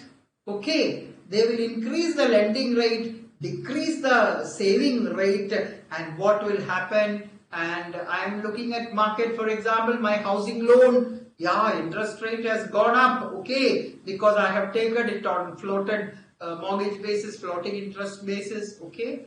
So what will I do? Come on, I immediately go and repay, start repaying more and more installments because interest rate has gone up. Right? Firms are unhappy or firms are very curious because interest rate has gone up. Firms are little shy about the investment because interest rate has gone up. As consumers, okay, I told you earlier, we learned Western economics where consumers heavily depend upon borrowed money for expenditure on consumer durables or even day-to-day living, okay, or housing or consumer durables or any type of expenditure. And so, if you are in the market now, as either as a borrower, what is your attitude? Your attitude is borrow less, spend less, okay? Spend less. If at all you have money to be repaid, repay it. And when people, investors and consumers, C plus I, investors and consumers borrow less and consume less, what will happen to aggregate demand? Aggregate demand will fall. Okay. Monetary policy has transmitted through interest rate changes. Okay, interest rate changes, and there are lots of theories in between. That is, nominal interest rate changes, the real interest rate also changes, and changes in real cost of borrowing, right? Real cost of borrowing, not nominal cost. You have studied in chapter 1 what is the difference between real and nominal, and consumption decisions are affected, investment decisions are affected. When will this happen? You have already studied this. Come on. Contractionary monetary policy. Okay. Contractionary monetary policy. Right? Reduce the money supply, increase the cost of capital, cost of borrowing, firms cut on investment, households are unhappy borrowing for consumption, and aggregate demand is less. Aggregate demand is less means go to Keynes, come on. Aggregate demand is less, aggregate output is. Expansionary monetary policy, the opposite. Okay, there is a fall in interest rate. Reserve Bank insists that interest rate will money supply also can be manipulated. Expansionary monetary policy, interest rate falls, lending rates fall, credit becomes cheap, people run to the bank, borrow money, spend a lot of money, right? And that is actually, you can write a full essay with that, but that is done in paragraph 1 of, 3.54. All big stories you can make because now you know the theory. Okay. Last sentence is, conversely, an expansionary monetary policy induced decrease in interest rate. The opposite effect. You should be able to write the entire story because the question will be based only on that sentence. How interest rate channel, how monetary policy transmission takes place through the interest rate channel, and how real variables in the economy like aggregate demand, spending by the consumers, investment by investors, all these are affected through the interest channel. You already know it. So you should be able to write it because each sentence can be a question. Now the second one is, you have to expand this also because a small paragraph is given. You need to understand it. Okay. Exchange rate channel. Okay, exchange. We have not done our chapter on exchange rate, but still we should explain this, or it will be understood better when you finish studying the exchange rate channel. Earlier I told you about appreciation of currency. And a simple example, because everything will be clear after you learn, a simple example of appreciation is, now it is 76 rupees per dollar. So a person who brings $1 to India will get goods worth 76 rupees. Any doubt? No. A person who brings $1 will get goods worth 76 rupees. Happy. Suppose rupee appreciates. That is, appreciation of rupee is less number of rupees need to be given for getting $1. Appreciation. The value of rupee has increased, isn't it? So with 70 rupees I can buy $1 now. Anything wrong? Is there anything any happiness about it? Let us see. Newspapers, your vernacular newspapers will write, oh, rupee is becoming very, very strong. But the problem is, what will happen? Come on, a person who brings $1 now will get only 70 rupees goods. So this person may not come here. He will go to some other country. Maybe he will go to China. He will go to Korea. Or he will go to Bangladesh. Okay, if it is cotton. He will go to Pakistan. He will go to Argentina. Right? Clear? Net exports fall. Net exports fall. There are many other consequences at this stage you may not be able to. Net exports fall. Why? Because people will not come, isn't it? Exports will fall. Then, what about domestic people? Come on. Domestic people. Now, earlier, if you had to buy one book for $1, you had to take to the bank 76 rupees. Now you will take only 70 rupees. Clear? Happy? Buying foreign books, not pirating, okay? Not downloading from torrent and other websites. Okay, you buy it for 70 rupees. After all, it is 70 rupees. What will happen? You are buying it, your money is going out, isn't it? So, both of these together, we'll learn it in detail later. Both these together fall in domestic output. Because the exported demand is less. These people are not coming. The exported demand is less. People like us, instead of buying domestic books, okay, cartoons for children, why not import it? They look beautiful, okay. Take money out and buy outside. What is the combined effect of these two? Domestic demand is less. Okay. And exports are less, imports are more. And what will happen? What will happen? output will fall. When aggregate demand will be less, output will fall. And there is an uncovered interest parity which I am not teaching you now. Very simple. The simple thing is, you will understand it better when you study. We will make a reference when we go to exchange rate. Those economies where interest rate is high, I think I put it in the PowerPoints. Those economies whose interest rates are high, again a story, okay? Relatively high interest rate. What will happen? Foreign money will come, isn't it? High interest rate today, lots of foreign money will come. Clear? And lots of dollars will come. And finally, what will happen is, depreciation of currency. That you will understand later. Depreciation will take place.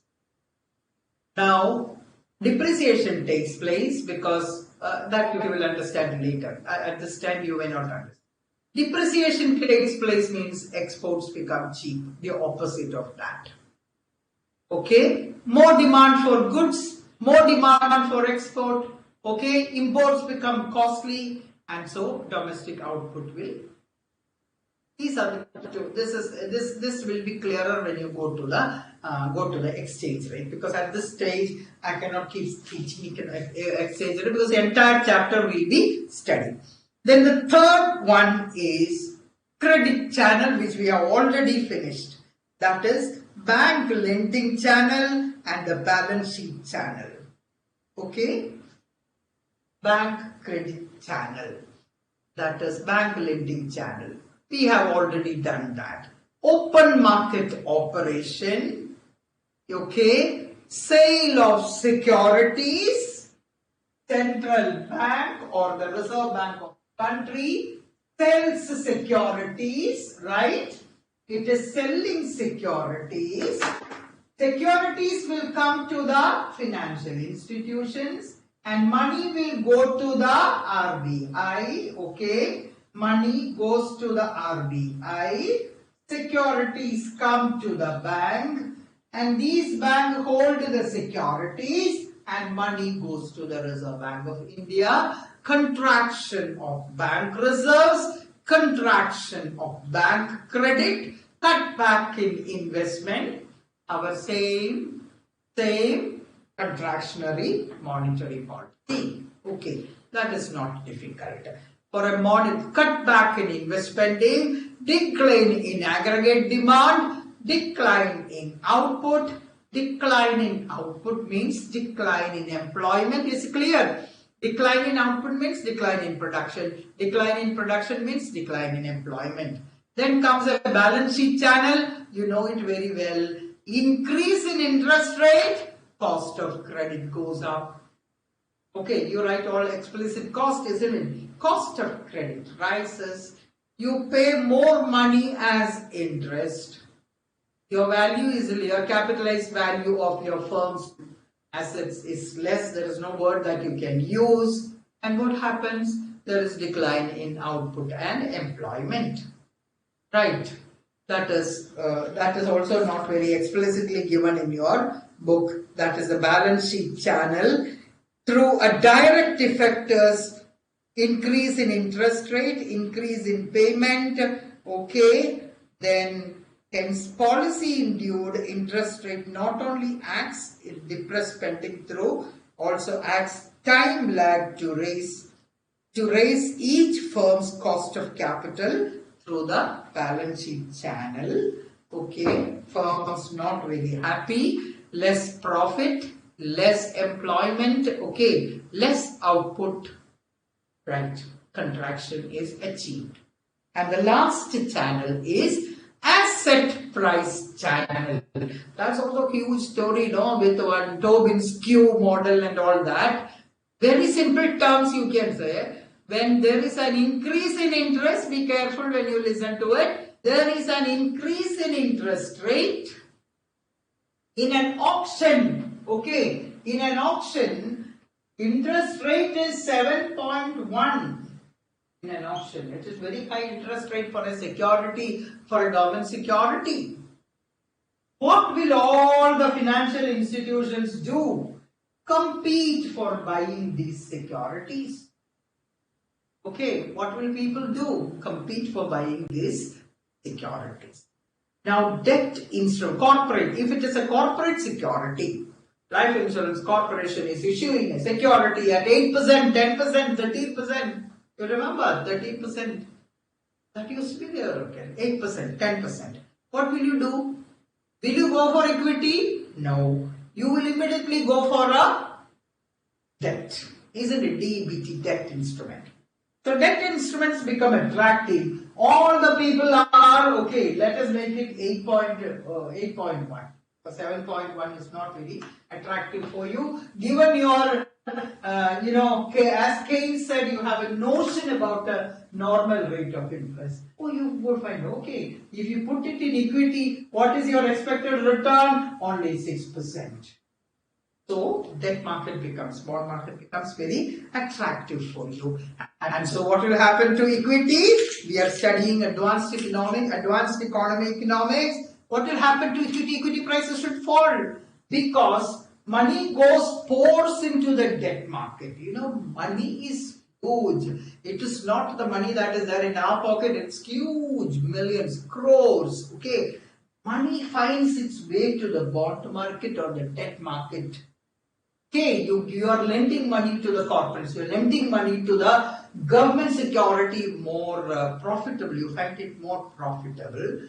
Then what happens is stock prices will come down, dividends will come down, your capital gains will come down. In developed countries, they are not living out of, like sowing vegetable or like that. Okay, they live on assets, isn't it? Like this.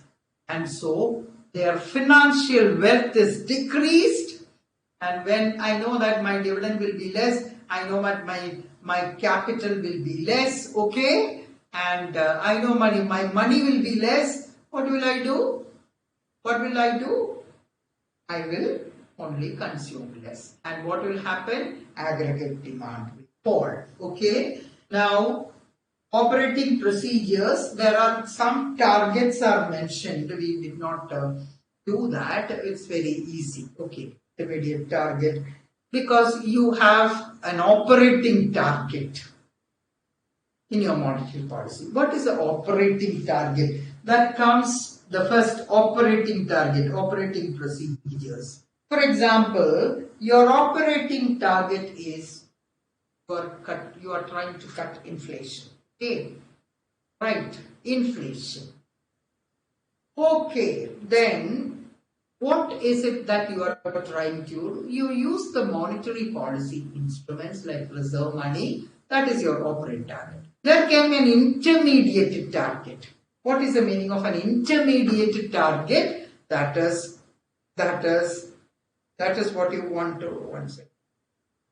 Okay, your questions have come. I think, right.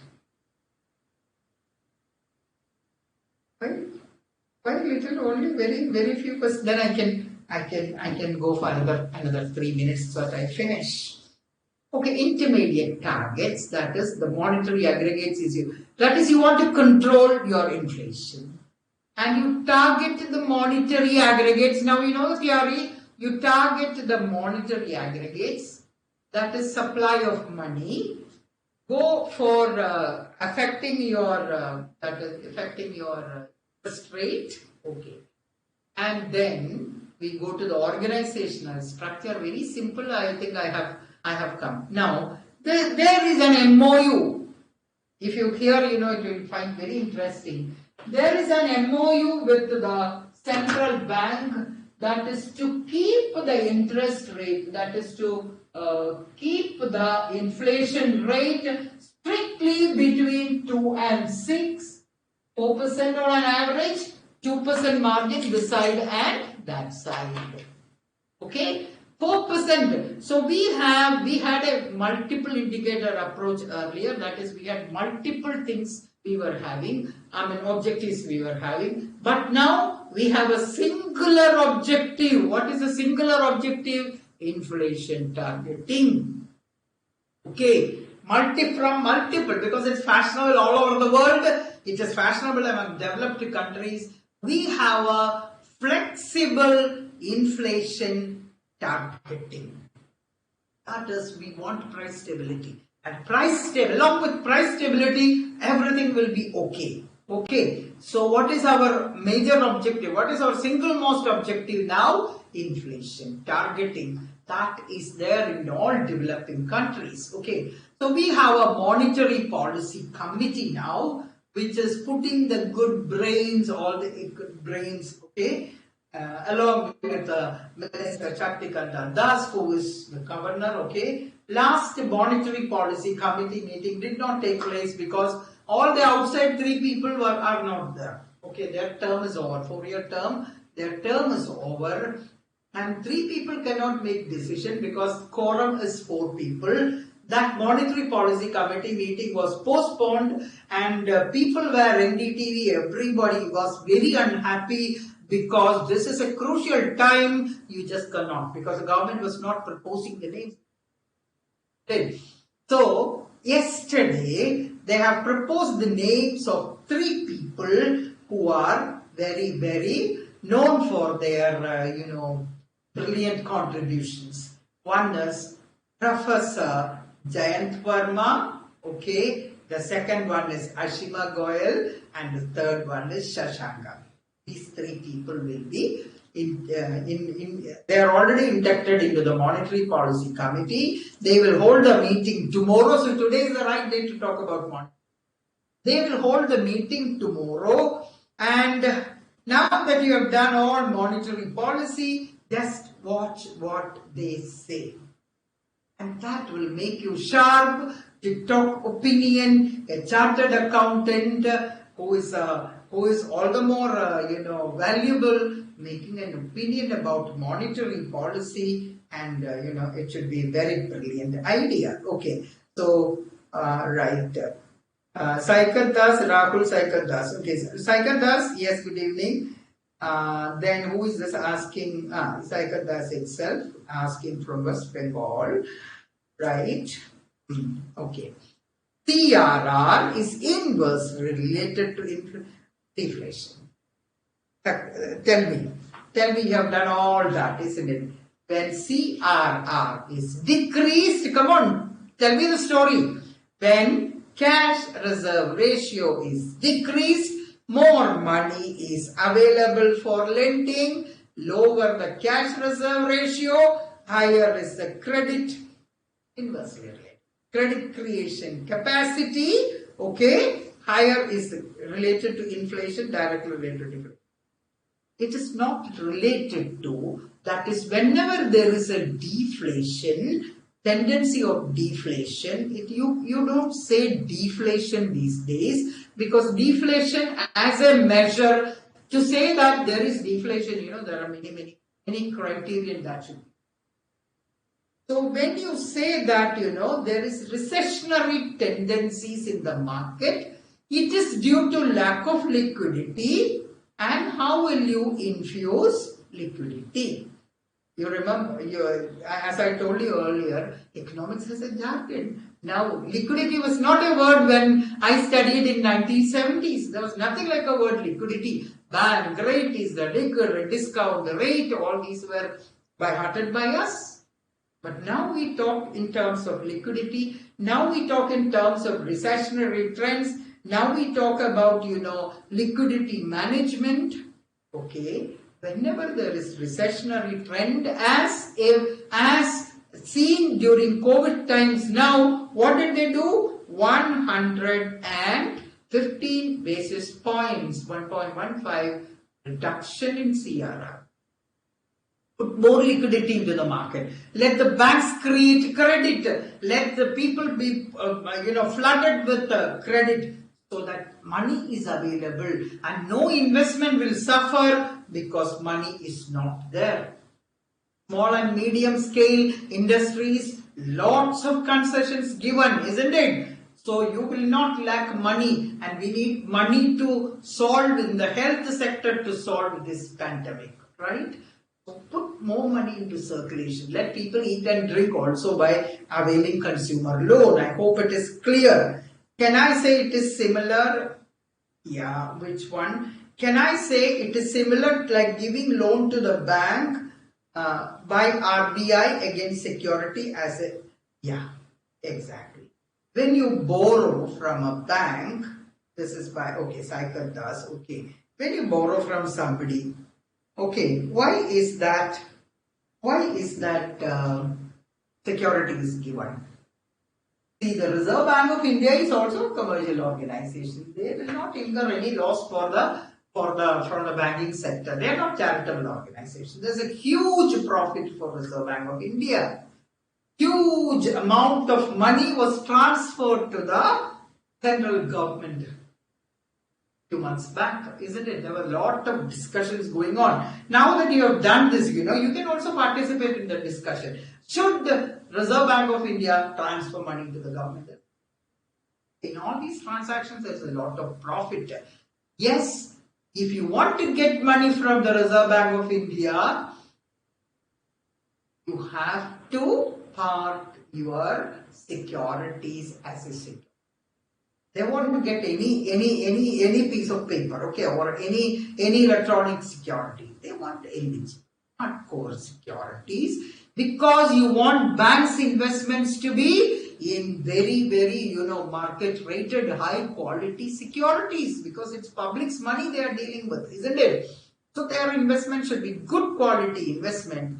Their capital should never get eroded. They want banks to have a proper corporate governance and prudential governance, keeping in view all the risk and returns and all prudential risk. You have to give the security to get money under repo, but all banks going and giving securities into the bank, there will be a shortage of securities in the security market. Because there is a secondary market for securities, isn't it? And so you give the securities, get the money, and then, okay, repay the money and interest. Interest is repo rate, okay, policy rate. Take back the securities. What is wrong? Just like me going to the bank, the banker will not give me any money if I'm not able to give a security. Primary security, secondary security, personal security, all types of securities they will ask. The reason is, I might run off with the money, but Reserve Bank of India is not. But any bank can have a run and fail to repay, isn't it? So, no risk lending by Reserve Bank. I'm happy that we could finish the lesson today. Please go home. I have sent you PowerPoints incorporating most of these points, right?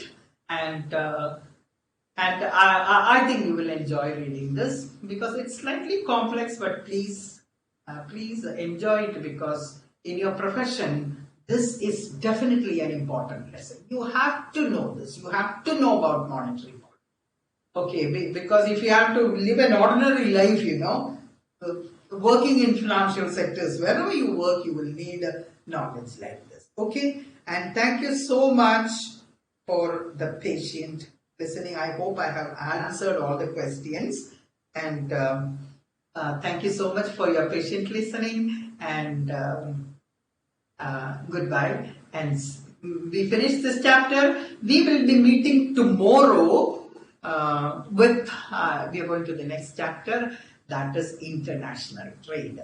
And when you go to international trade, you will be all the more excited because you are going to know certainly what's happening really in this market.